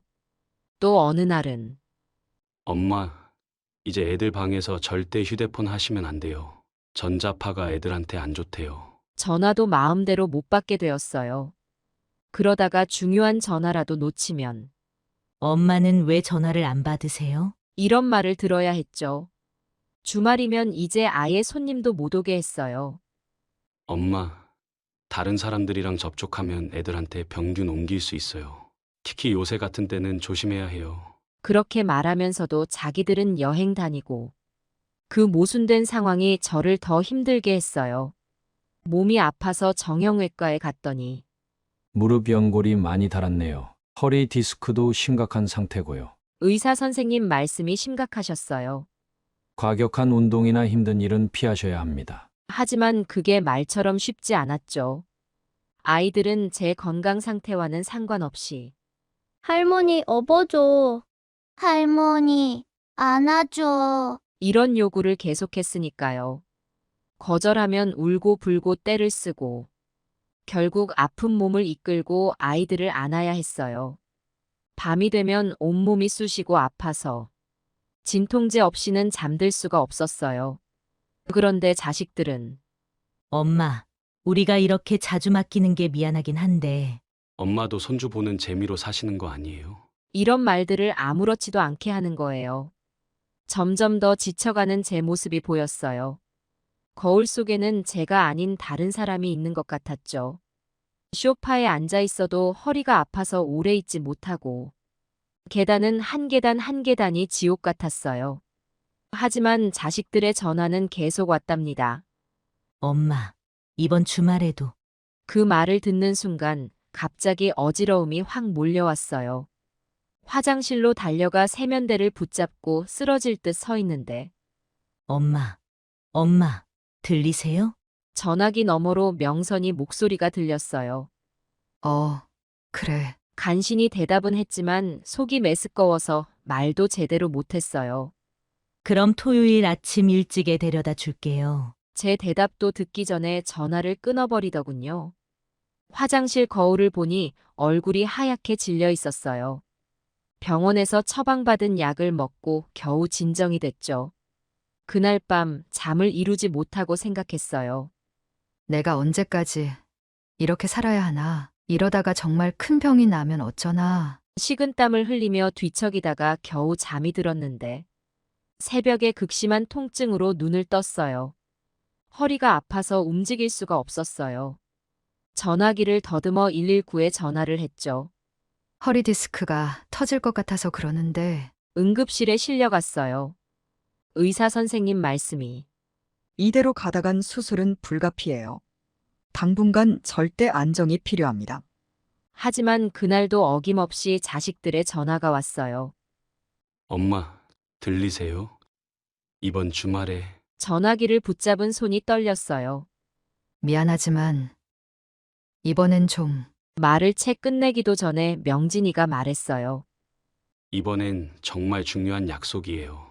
다음부터는 이러지 않을게요. 제발 이번 한 번만. 늘 듣던 그 말이었죠. 결국 또 저는 그래 라고 대답했어요. 응급실에서 맞은 주사 자국도 채 아물기도 전에 또다시 손주들을 봐야 했죠.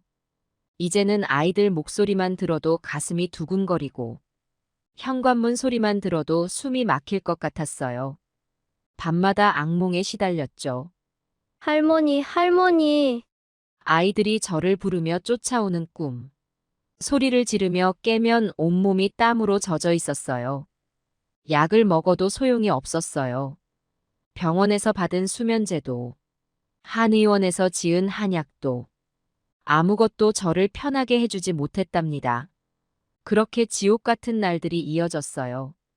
더 이상은 안 되겠다고 결심할 때마다 자식들의 엄마 이번만 이라는 말에 무너지고 제 건강은 날이 갈수록 나빠져만 갔어요. 매일 아침 눈을 뜨면 제일 먼저 달력부터 봤어요. 그러다 금요일만 되면 어김없이 전화가 왔죠. 엄마, 이번에 제주도 패키지 상품이 너무 저렴하게 나와서요. 애들 좀 봐주세요. 명진이의 전화였어요. 제주도는 지난달에도 갔잖아. 아니, 그때는 서귀포였고 이번엔 에어릅이에요. 한숨이 절로 나왔어요. 그리고 바로 다음 날. 엄마, 저희 동창회 모임이 강원도라서 가야 해요. 이번엔 명선이었죠. 이번만 봐주시면 안 될까요? 그 이번만이란 말이 벌써 몇 번째였는지 주말마다 새로운 여행지가 나왔어요. 제주도, 강원도, 부산, 전주. 자식들은 전국을 돌아다니는데 저는 집 안에 갇혀있는 신세가 됐죠. 엄마, 친구 결혼식이 부산이라 새벽부터 가야 해요. 애들 재워주시다가 내일 저녁에 데려갈게요. 내일 저녁이라는 말도 믿을 수가 없었어요. 한 번은 이런 일도 있었죠. 저녁이라더니 다음날 새벽이 되어서야 데리러 왔어요. 미안해요. 술자리가 길어져서. 술 냄새를 풍기며 비틀거리는 모습에 화가 났지만 말하면 뭐해요. 다음 주말도 똑같을 테니까요. 엄마, 이번에는 와인 축제가 있어서. 엄마, 이번에는 캠핑 가기로 해서. 어머니, 이번에는 글램핑장 예약이 되어서. 매번 새로운 이유였어요. 힘들다고 말해봤자 돌아오는 대답은 뻔했죠. 에이, 우리 엄마가 제일 잘하시잖아요. 우리 엄마는 주말에 안 심심하잖아. 다른 할머니들은 다 손주 키우는 게 낙이래요. 한숨만 나왔어요. 다른 할머니들 얘기를 꺼낼 때면 더 속이 상했죠. 옆집 할머니는 손주들 보는 게 제일 좋대요. 윗집 할머니는 손주들 안 보면 못 산대요. 아래층 할머니는 손주들 덕분에 젊어지셨대요. 그러면서 저를 이상한 사람 취급하는 것 같았어요. 엄마는 왜 이러세요? 다른 할머니들은 다 좋다는데. 제 사정은 전혀 이해하려 하지 않았죠. 그 할머니들은 평일에 일 안 하시잖아. 그렇게 말하면 일하시는 것도 엄마 건강을 위해서인데. 마치 제가 취미로 일하는 것처럼 말하더군요. 주말마다 반복되는 전화. 마치 제가 옆집 아줌마라도 되는 것처럼. 제 마음은 전혀 헤아리지 않은 채 그저 자기들 편한 대로만 생각했어요. 엄마, 우리가 이렇게라도 안 하면 언제 여행 가요? 평일에는 일하느라 바빠서 시간이 없잖아요. 자기들 사정만 얘기하면서 제 사정은 눈곱만큼도 생각해주지 않았어요. 이런 날들이 언제까지 계속될지. 그때는 정말 막막했답니다. 7월의 후덥지근한 어느 금요일이었어요. 아침부터 심상치 않은 예감이 들더니 예상대로 자식들의 전화가 왔죠. 엄마, 이번 주말에 저희 가족들이랑 워터파크 가기로 했어요. 명진이의 목소리였어요. 전화를 끊기가 무섭게 명선이한테서도 전화가 왔고. 엄마, 우리도 워터파크 가려고 하는데. 순간 머릿속에서 뭔가가 탁 하고 끊어지는 것 같았어요. 아, 이제 정말 못 참겠다. 그동안 참았던 모든 것들이 한꺼번에 치밀어 올랐죠. 알았어. 짧게 대답하고 전화를 끊었어요. 그리고는 퇴근하자마자 집으로 가는 대신 20년 지기 친구 영숙이네 집으로 향했어요. 영수가 아파트 앞에 서서 전화를 걸었죠. 어머, 선자야, 무슨 일이야? 나 이번 주말 너네 집에서 지내도 될까? 잠시 침묵이 흐르더니 그래, 얼른 올라와. 내가 문 열어줄게. 영숙이는 아파트 12층에 살았어요. 엘리베이터를 타고 올라가는 동안 손이 떨리더군요. 지금껏 이런 적이 한 번도 없었거든요. 영숙이가 반갑게 맞아주었어요. 어서 와. 짐은 없어? 없어. 그냥 이대로 왔어. 집에 가서 짐을 가지고 오면 혹시라도 자식들이 알아챌까봐 그냥 이대로 온 거였죠. 잘했어. 정말 잘했어. 영숙이가 제 손을 꼭 잡아주었어요. 나는 진작 이랬어야 한다고 생각했거든. 그러면서 영숙이가 제 눈을 똑바로 보더니 자, 이제 전화기 꺼버려. 그 말을 듣는 순간 가슴이 뛰기 시작했어요. 떨리는 손으로 전화기를 들었죠. 이걸 꺼도 될까? 잠시 망설였어요.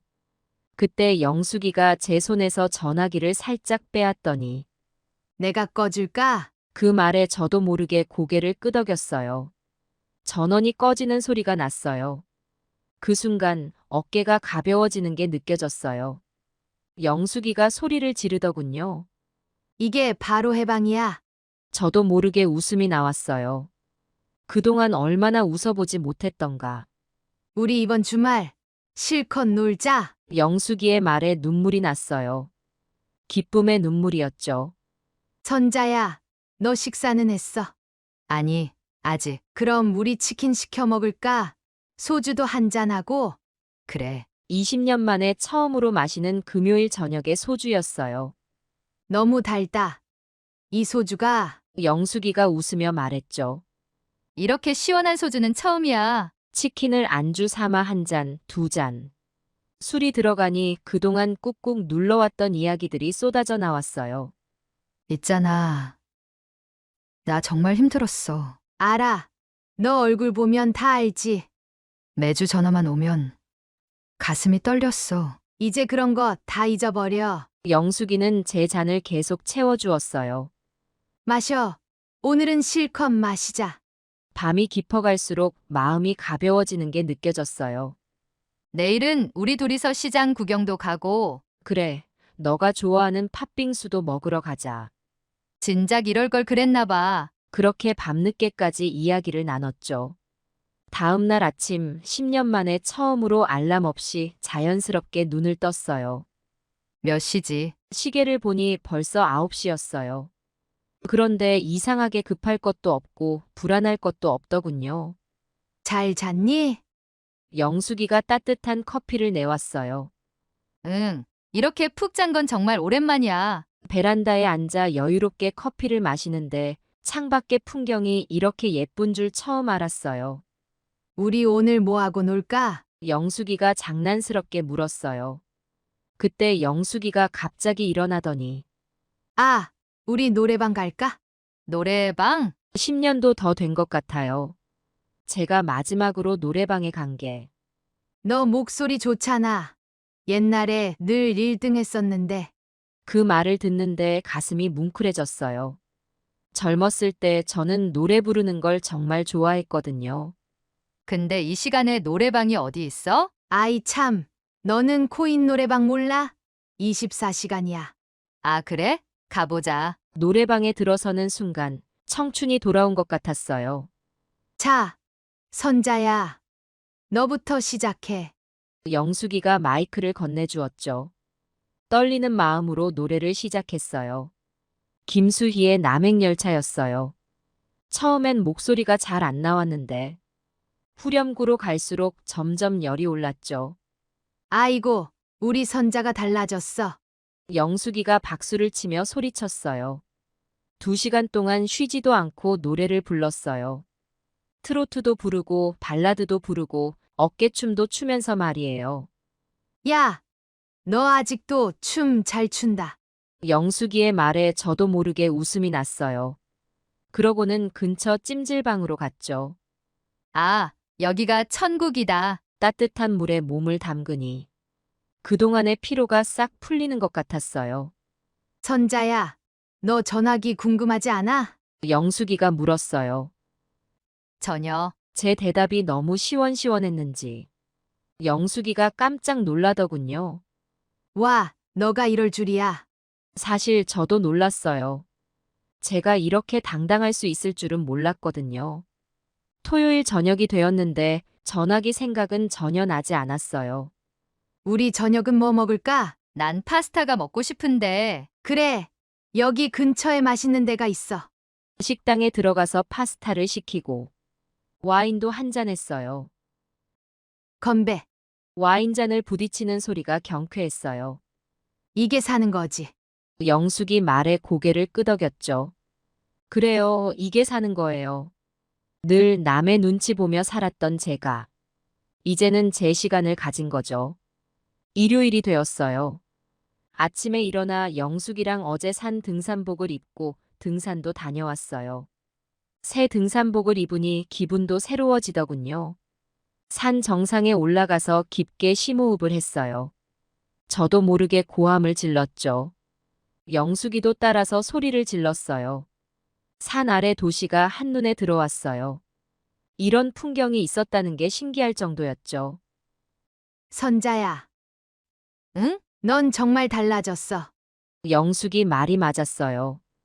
제가 달라진 게 느껴졌거든요. 더 이상 눈치 안 보는 제 모습이 너무나 자연스러웠어요. 이제 월요일이에요. 출근할 시간이 다가오고 있었죠. 선자야, 전화기 켜볼래래? 영숙이가 조심스레 물었어요. 응. 전원 버튼을 누르는 순간 수십 통의 부재중 전화와 문자가 쏟아졌어요. 하지만 이상하게도 전혀 불안하지 않았어요. 오히려 마음이 더 단단해진 것 같았죠. 이제 난 달라질 거야. 영숙이가 제 어깨를 두드려 주었어요. 그래, 이제부터 시작이야. 출근길에 오르면서 생각했어요. 이제 제 인생의 새로운 장이 시작된 거라고. 더 이상 눈치 보며 살지 않겠다고. 월요일 저녁 피곤한 몸을 이끌고 퇴근해서 겨우 씻고 누웠는데 초인종이 미친 듯이 울렸어요. 딩동딩동, 딩동딩동. 계속 울리는 초인종 소리에 짜증이 났지만 힘들게 일어나 문을 열었죠. 그런데 이게 무슨 일이에요? 명진이와 명선이가 며느리 사위까지 데리고 와 있는 게 아니겠어요? 현관문이 열리자마자 명진이가 신발도 제대로 안 벗고 들어오더니 소리부터 질렀어요. 엄마, 도대체 무슨 생각으로 이러신 거예요? 우리가 얼마나 찾았는지 알아요? 전화는 왜 안 받아요? 도대체 어디에 계셨던 거예요? 엄마가 이럴 수가 있어요? 와이프가 워터파크 간다고 얼마나 좋아했는데 예약금에 위약금까지 다 물어주고 와이프는 실망해서 울고불고 엄마는 전화 한 통 없이 어디로 사라진 거예요? 우리 보고 어떻게 하라는 거예요? 이게 말이 돼요? 엄마는 우리 마음은 하나도 생각 안 하시는 거예요? 아니 적어도 며느리 생각은 하셨어야죠. 난 정말 엄마가 이럴 줄은 꿈에도 몰랐다고요. 이게 우리 엄마가 맞기는 한 거예요? 그러자 이번에는 며느리가 한 발 앞으로 나서더니 어머니 정말 이해가 안 되네요. 저희가 뭘 그렇게 잘못했나요? 애들 좀 봐달라고 한 게 그렇게 큰 잘못인가요? 다른 집 시어머니들은 다들 손주 본다고 난리인데 어머니는 이게 뭐 하시는 거예요? 어제는 애들이 열이 났어요. 할머니가 보고 싶어서 그런지 밤새도록 울었다고요. 저는 회사 조퇴하고 애들 간병하고 했는데 어머니는 그새 편하게 놀고 계셨던 거예요? 아니, 최소한 문자라도 하나 주시지. 저는 정말 어머니가 이런 분이실 줄 몰랐어요. 결혼할 때 시어머니 복 받았다고 친구들한테 자랑했는데 이제 뭐라고 해요? 어머니, 제가 봤을 때는 너무 이기적이세요. 손주들 얼굴 한번 보기 싫으시다는 거잖아요. 그럼 차라리 그렇게 말씀해 주시지. 이렇게 잠적하시면 저희 보고 앞으로 어떻게 하라는 거예요? 이번에는 명선이가 벌떡 일어서더니 엄마, 진짜 이해가 안 돼요. 우리가 뭘 그렇게 잘못했다고 이러시는 건데요? 엄마는 맨날 우리 어렸을 때 얘기하면서 나는 너희 둘 키우느라 얼마나 고생했는데 이러시더니 이제는 손주들 보는 것도 싫으세요? 이번에 얼마나 힘들게 친구들이랑 시합 맞춰서 계획 세운 줄 알아요? 다들 휴가 내고 숙소 예약하고 근데 엄마 때문에 다 망쳤잖아요. 친구들은 지금 저보고 뭐라고 하는 줄 알아요? 엄마 나이에 무슨 연락도 없이 잠적이냐고. 창피해서 죽겠다고요. 그리고요. 제가 얼마나 걱정했는지 알아요? 혹시 무슨 일 생긴 거 아닌가 싶어서. 아니, 적어도 문자 한 통이라도 하시지. 엄마는 내 체면 같은 건 생각도 안 하시는 거예요? 이제 제가 무슨 낯짝으로 친구들 얼굴을 봐요? 엄마가 이럴 분이 아닌 줄 알았는데 정말 실망이에요. 진짜 너무하시는 거 아니에요? 그러더니 이번에는 사위가 팔짱을 낀 채로 장모님, 저희를 너무 무시하시는 거 아닙니까? 우리 엄마 같은 경우는 절대 이러지 않으세요. 손주들 본다고 하면 자기 일 다 밀어두고 달려오시는데 장모님은 왜 이러시는 건지 정말 이해가 안 되네요. 저희 집사람이 얼마나 상처받았는지 아세요? 밤새 잠도 못 자고 눈물만 흘렸다고요. 제가 결혼할 때는 장모님이 이런 분이신 줄 몰랐습니다. 아니, 솔직히 말씀드려서 좀 실망스럽네요. 우리 집사람한테 이런 상처를 주시면 앞으로 어떻게 어머님을 편하게 대하겠습니까? 그리고 장모님, 요즘이 어떤 세상입니까? 맞벌이 안 하면 애들 제대로 키울 수나 있습니까? 그런 걸 이해 못 하시나요? 어머니도 젊었을 때 고생 많이 하셨다면서요? 그럼 지금 저희 사정도 좀 이해해 주셔야 하는 거 아닙니까? 정말 너무하시는 것 같아요. 네 사람은 마치 준비라도 한 듯이 돌아가면서 저를 몰아세웠어요. 엄마, 이러시면 안 돼요. 어머니, 제발 정신 좀 차리세요. 엄마, 우리 마음도 좀 생각해 주세요. 장모님, 이게 도대체 말이 됩니까? 자식들과 사위, 며느리는 끝도 없이 자기들 얘기만 늘어놓았어요. 제 입장은 물어보지도 않은 채 그저 자기들의 불만만 쏟아내고 있었죠. 그때 이제는 더 이상 참을 수가 없었어요. 제 인생에서 가장 큰 폭발이 시작되었습니다. 전보다 입 닥쳐. 너희들은 내가 로봇인 줄 아니? 나도 사람이야. 나이 들어 몸도 안 좋은 사람이라고. 평일에는 일하고 주말엔 쉬어야 하는 나이라는 걸 몰라? 내 몸 상태도 모르면서 매주 주말마다 손주를 맡기고 여행 다니기 바쁘더구나. 도대체 내 상황이나 건강에 대한 고려는 전혀 없고 너희들 자기들 즐길 생각만 했지. 이제는 더 이상 못 해주겠으니까 다시는 애들 맡기지 마. 내가 왜 평일에만 일하는 줄 알아? 몸이 안 좋아서 주말에는 쉬어야 겨우 버티는 거야. 너희들은 맨날 놀러 다니면서 나한테는 물어보지도 않고 애들만 맡기면 되는 줄 알아? 너희들은 여행 다니면서 돈 쓰고 즐기면서 정작 나는 매주 손주 간식값, 밥값에 얼마나 나가는 줄 생각이나 해봤니? 정말 날 로봇처럼 여기는 건지 내 입장은 전혀 생각하지 않고 말이야. 허리도 아프고 다리도 아픈데 손주들은 하나같이 내 말을 듣지도 않아. 너희들이 뭘 안다고 나한테 이래라 저래라야. 내가 지시할 수 있는 힘도 없고 힘겹게 겨우 돌보고 있는데 너희들은 그저 당연하다는 듯이 애들을 맡기고 가버리면 끝인 줄 알아? 다른 할머니들 얘기는 하지도 마. 난 남들이 아니야. 나는 나고 내 체력에는 한계가 있다고. 남들이야 애 봐주는 걸 취미처럼 여기든 편하게 보든 할 수 있겠지만 난 그럴 상황이 전혀 아니라고. 내 상태가 어떤지 너희들은 알고나 있니? 내가 지금 몇 살인 줄 알아? 젊었을 때처럼 기운이 있는 것도 아니고 병원에서는 무릎 연골이 다 닳았대. 허리 디스크는 심각하대. 그런데 너희들은 내 건강 걱정은 하나도 안 하더라. 오히려 놀러갈 생각만 하고 내가 몇 번을 어렵게 이야기해도 대수롭지 않게 넘기면서 매주 당연하게 애들을 맡기려고만 하잖아. 내가 평일마다 힘들게 일하고 주말에 또 애들을 돌봐야 하니까 속으로 얼마나 걱정하고 두려움에 떨며 밤잠을 설쳤는지 너희들은 몰라. 너희들 여행 간다고 전화 올 때마다 이번엔 또 무슨 핑계를 대려나 이러면서 밤잠도 못 잤다고 돈 얘기하는데 내가 매주 손주들 간식값이랑 밥값으로 얼마나 쓰는지는 생각해봤어? 너희들은 놀러 다니느라 돈 쓰고 나는 애들 먹이느라 돈 쓰고 내가 평생 일해서 모아둔 돈이 다 어디로 가는 줄 알아? 그리고 말이야, 애들이 나를 어떻게 보는 줄 알아? 할머니가 하는 건 다 맛없다, 재미없다 이러면서 내 말은 씨도 안 먹히고 그저 시키기만 하고 내가 힘들다고 말해도 너희들은 귀등으로도 안 듣더구나. 우리 엄마가 제일 잘하시잖아요. 그 말 한마디면 다 될 줄 알았니? 내가 로봇도 아니고 신데렐라 코스프레 하는 것도 아니야. 주말만 되면 속이 울렁거리고 어지러워서 병원 가면 다 스트레스성이래. 진통제 먹어가면서 일하는 엄마가 얼마나 힘들었는지는 생각도 안 하고 너희들은 맨날 여행 가고 골프 치고 친구 만나러 다니고 난 주말에 쉬어야 월요일부터 또 일할 수 있다고. 식당에서 8시간 서 있는 게 얼마나 힘든 줄 알아? 그렇게 일하고 와서 또 손주들 보라고?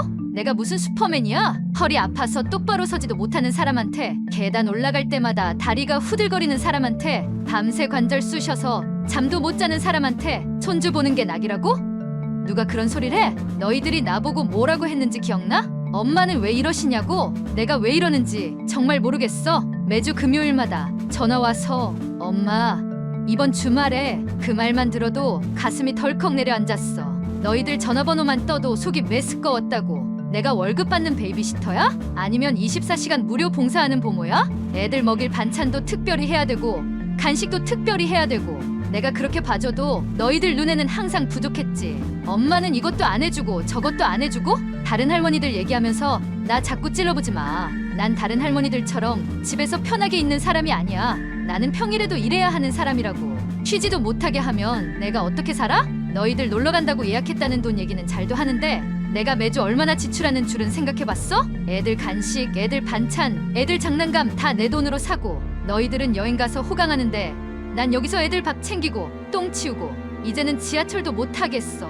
무릎이 너무 아파서 병원비가 얼마나 나오는 줄 알아? 매달 약값으로만 30만 원이 넘어간다고. 근데 너희들은 내 병원비 한 번이라도 물어본 적 있어? 나 아픈 거 알면서도 매주 전화해서 어딜 맡기기나 하고 이제는 진짜 못하겠다. 내 몸이 아닌 것 같아. 잠도 못 자고 소화도 안 되고 병원에서는 우울증도 왔대. 나도 이제 나이가 있는 사람이야. 늙어가는 사람이라고. 내가 평생 너희들 뒷바라지 한다고 얼마나 고생했는데 이제는 좀 쉬면서 살고 싶어. 나도 사람답게 살고 싶다고. 친구들도 만나고 싶고 취미생활도 하고 싶고. 근데 너희들은 그런 건 생각도 안 하지? 나보고 너희 인생의 거치대가 되라는 거야? 핸드폰 거치대야 뭐야? 나한테 그만 기대. 이제 그만할 거야. 더 이상은 못해. 내가 죽어나가든 말든 너희들은 관심도 없잖아. 나 원래 이런 사람 아니었어. 너희들이 나를 이렇게 만든 거야. 매주 전화할 때마다 가슴 떨리고 속 메스꺼운 게 얼마나 힘든 줄 알아? 밤에 잠들기 전에 내일은 또 뭐라고 하나 이러면서 걱정하는 게 얼마나 괴로운 줄 알아? 너희들은 맨날 워터파크니 제주도니 골프니 나는 주말마다 감옥에 갇혀 있는 거나 다름없었어. 애들 숙제 봐주랬다가 잘못 가르쳤다고 뭐라 하고 밥을 해줬다가 영양식이 아니라고 또 뭐라 하고. 내가 무슨 영양사야? 요리사야? 짜파게티 요리사야 뭐야? 주말만 되면 내가 왜 지지고 볶고 쇼를 해야 되냐고. 너희들 어렸을 때는 그렇게 키워도 됐는데 왜 손주들한테는 이렇게 까다롭게 구는 거야? 나 이제 진짜 지쳤어. 더는 못하겠어. 앞으로는 너희들 마음대로 놀러 다니든 말든 나한테는 오지 마. 내가 이렇게까지 말해야 돼? 내가 이런 사람이었나? 너희들이 날 이렇게 만든 거야. 이제 알겠어? 이제는 진짜 끝이야. 다시는 애들 맡기지 마. 나도 이제 내 인생 살 거야. 너희들처럼. 라고 말하며 자식들을 내보냈습니다. 문이 닫히는 소리가 나자마자 한동안 저는 문 앞에 그대로 서 있었습니다. 집 안을 가득 채우던 시끌벅적한 소음이 사라지니 생경한 침묵만이 흐르고 있었습니다. 이제 정말 혼자구나 하는 생각에 마음이 잠시 허전하기도 했지만 그와 동시에 한결 가벼워진 감정도 들었습니다. 오랜 시간 동안 주말마다 반복되던 부담과 피로가 한순간에 걷어지는 느낌이었습니다. 거실에 혼자 앉아 있자니 제 몸이 무겁고 피곤했음을 새삼 느꼈습니다. 나도 많이 지쳐있구나 싶어서 조용히 소파에 몸을 기댔습니다. 손주들이 뛰놀던 공간이 고요하게 가라앉은 것을 보니 지금까지 쌓아왔던 피로가 몸 구석구석에서 드러나기 시작했습니다. 늘 돌봐야 했던 아이들이 떠나고 나니 긴장했던 마음도 풀리면서 마치 그동안 억누르고 참아왔던 것들이 차례차례 밀려드는 듯 했습니다. 문득 제 삶이 얼마나 오랜 세월 동안 가족을 위한 것이었는지 떠올랐습니다. 자식들을 위해 모든 걸 바치며 젊은 날을 보냈고 그 뒤로는 손주들을 돌보며 또 다른 책임을 이어왔습니다. 이제 그 모든 의무에서 잠시 벗어나니 저는 비로소 저 자신을 위한 시간이 생겼다는 생각이 들었습니다. 마음속에 숨겨놓았던 작은 자유가 조심스럽게 고개를 드는 것 같았습니다. 잠시 고요를 즐기고 싶어 차를 끓여와서 창가에 앉았습니다. 차가운 창문 너머로 보이는 풍경이 평소보다 더욱 선명하게 다가왔습니다. 늘 정신없이 지나가던 나무, 하늘, 거리의 모습들이 이제는 마치 처음 보는 것처럼 느껴졌습니다. 마치 제 삶의 중심을 다른 곳에 두고 살았던 시간들을 돌아보라는 듯이 평소에 못 봤던 것들이 눈에 들어왔습니다. 그동안 얼마나 나를 잊고 살았는가 생각해보니 가슴이 뭉클해졌습니다. 늘 누군가를 위해 시간을 썼고 저 자신은 그저 뒤로 밀어둔 채 달려온 세월이었습니다. 언제부터 저를 위한 시간을 잃었는지조차 기억나지 않을 정도로 제 인생은 늘 가족의 요구와 필요에 맞춰져 있었습니다. 그러나 그날 제 앞에 놓인 차 한 잔을 바라보며 이제는 진정으로 저 자신을 위해 살아가야 할 때가 되었음을 느꼈습니다. 비록 아직은 어색했지만 저는 마음속으로 작은 다짐을 했습니다. 더는 누군가의 기대에 부응하기 위해 제 삶을 희생하지 않겠다고, 제 자신을 잊지 않겠다고 말입니다. 잠시 후 침대에 누워 불을 끄고 어둠 속에서 조용히 누워 있었습니다. 그동안 평일과 주말을 구분하지 않고 살아온 제 일상에서 이제는 제 시간을 지켜낼 수 있는 주말이 생겼다는 사실이 저를 위로해 주었습니다. 오늘 하루가 제 인생에서 새로운 시작을 알리는 날이라는 생각이 들었습니다. 그날 고요 속에서 저는 제 인생의 다음 페이지를 차분히 준비하는 마음으로 잠을 청했습니다. 정신없는 평일을 보내고 주말 아침에 눈을 떴을 때 손주들 소리로 늘 시끌벅적하던 집이 조용해진 것을 느끼며 묘한 가벼움과 함께 어딘가 허전한 기분이 밀려왔습니다. 이제는 정말 저를 위해 시간을 쓸 수 있게 되었지만 한편으로는 혼자 지내는 것이 익숙하지 않아 낯설었습니다. 매주 손주들이 와서 시간을 보내고 정신없이 밥을 챙기고 놀아주던 일들이 어느새 제 일상의 일부가 되어버렸던 것입니다. 손주들 없이 맞이하는 첫 주말은 차분하고 고요했지만 어디선가 공허함이 느껴졌습니다. 시끌벅적했던 손주들과의 순간들이 그리워질 줄은 몰랐습니다. 혼자 지내게 되니 차를 끓여놓고 마주 앉아 창밖을 보며 저 자신을 돌아보게 되었습니다. 그제서야 제가 잃어버린 시간이 얼마나 많았는지 느껴졌습니다. 마치 주름진 제 손을 보는 것 같았습니다. 아이를 키우면서 제 자신을 위한 시간은 가져본 적이 없었고 그 시간이 지금까지도 이어져 온 것이었지요. 제가 얼마나 많은 시간과 에너지를 잃어버렸는지 생각하니 감정이 복잡해졌습니다. 이제야 비로소 저 자신을 위한 삶을 살아보겠다고 결심했지만 막상 혼자 남으니 두 가지 감정이 교차했습니다. 저도 하고 싶은 일을 하며 살겠다고 다짐했지만 문득 손주들이 달려와 제게 매달리던 모습, 아이들이 웃으며 제잘되던 모습이 떠오르면 마음 한구석이 허전해지기도 했습니다.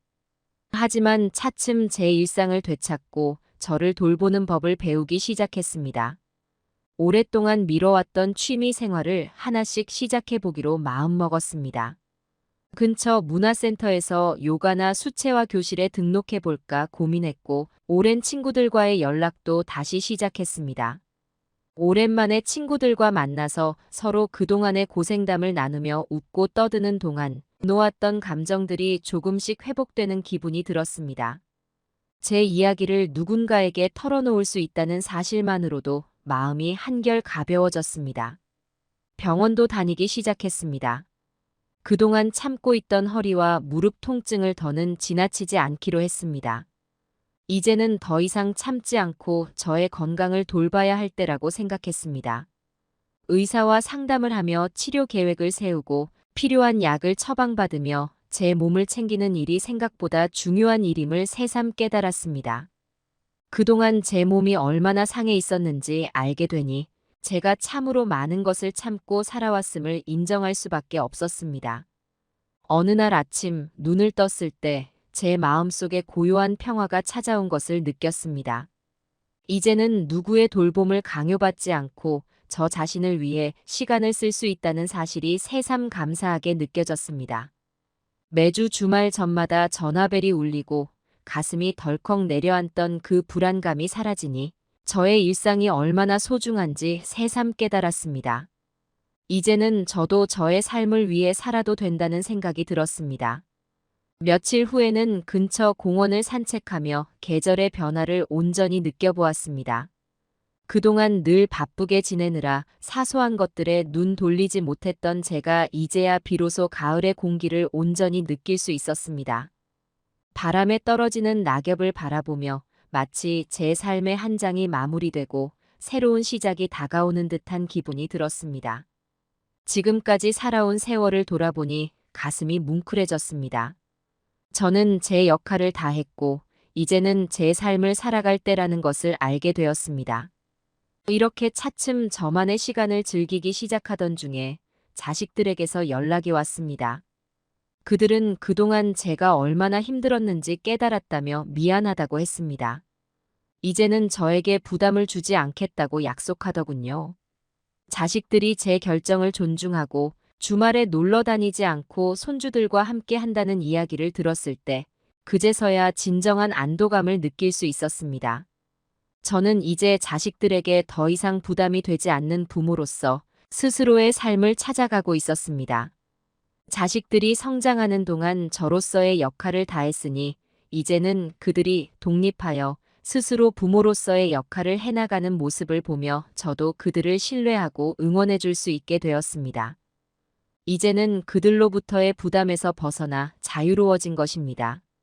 주말마다 차 한 잔을 마시며 조용한 집에서 책을 읽거나 음악을 들으며 평화로운 시간을 보냅니다. 조용한 시간을 가지면서 저는 다시금 제 자신의 소중함을 깨닫게 되었습니다. 그동안 억눌려왔던 감정을 해소하고 잃어버린 저를 되찾아가는 과정이 저에게는 큰 치유가 되었습니다. 이제는 더 이상 불안과 걱정 속에서 살아가지 않아도 된다는 사실이 큰 기쁨으로 다가옵니다. 가끔 손주들을 만나고 싶을 때만 만나면서 저의 시간을 더 소중히 여기게 되었습니다. 필요할 때만 자식들과 손주들을 만나며 그 순간들이 저에게는 더욱 소중한 기쁨으로 다가왔습니다. 자주 안 보게 되니 오히려 손주들이 더 사랑스럽게 느껴지고 예전보다 더 따뜻한 마음으로 그들을 대하게 됩니다. 인생의 마지막 장을 살아가는 지금, 저는 오롯이 저를 위해 살기로 했습니다. 오랜 시간 동안 저 자신을 잊고 살았지만 이제는 제 자신에게 집중하며 제가 좋아하는 일을 찾아가고 있습니다. 더 이상 누군가의 요구나 기대에 얽매이지 않고 자유롭게 제 삶을 살아가려 합니다. 이제는 제 나름의 삶을 즐기며 자주 산책을 나가고 새로운 취미를 배우며 작은 기쁨들을 찾아가고 있습니다. 자식들도 이제는 저를 배려하고 존중해주는 모습을 보며 제가 그토록 원하던 진정한 평화가 내게 찾아왔음을 실감하고 있습니다.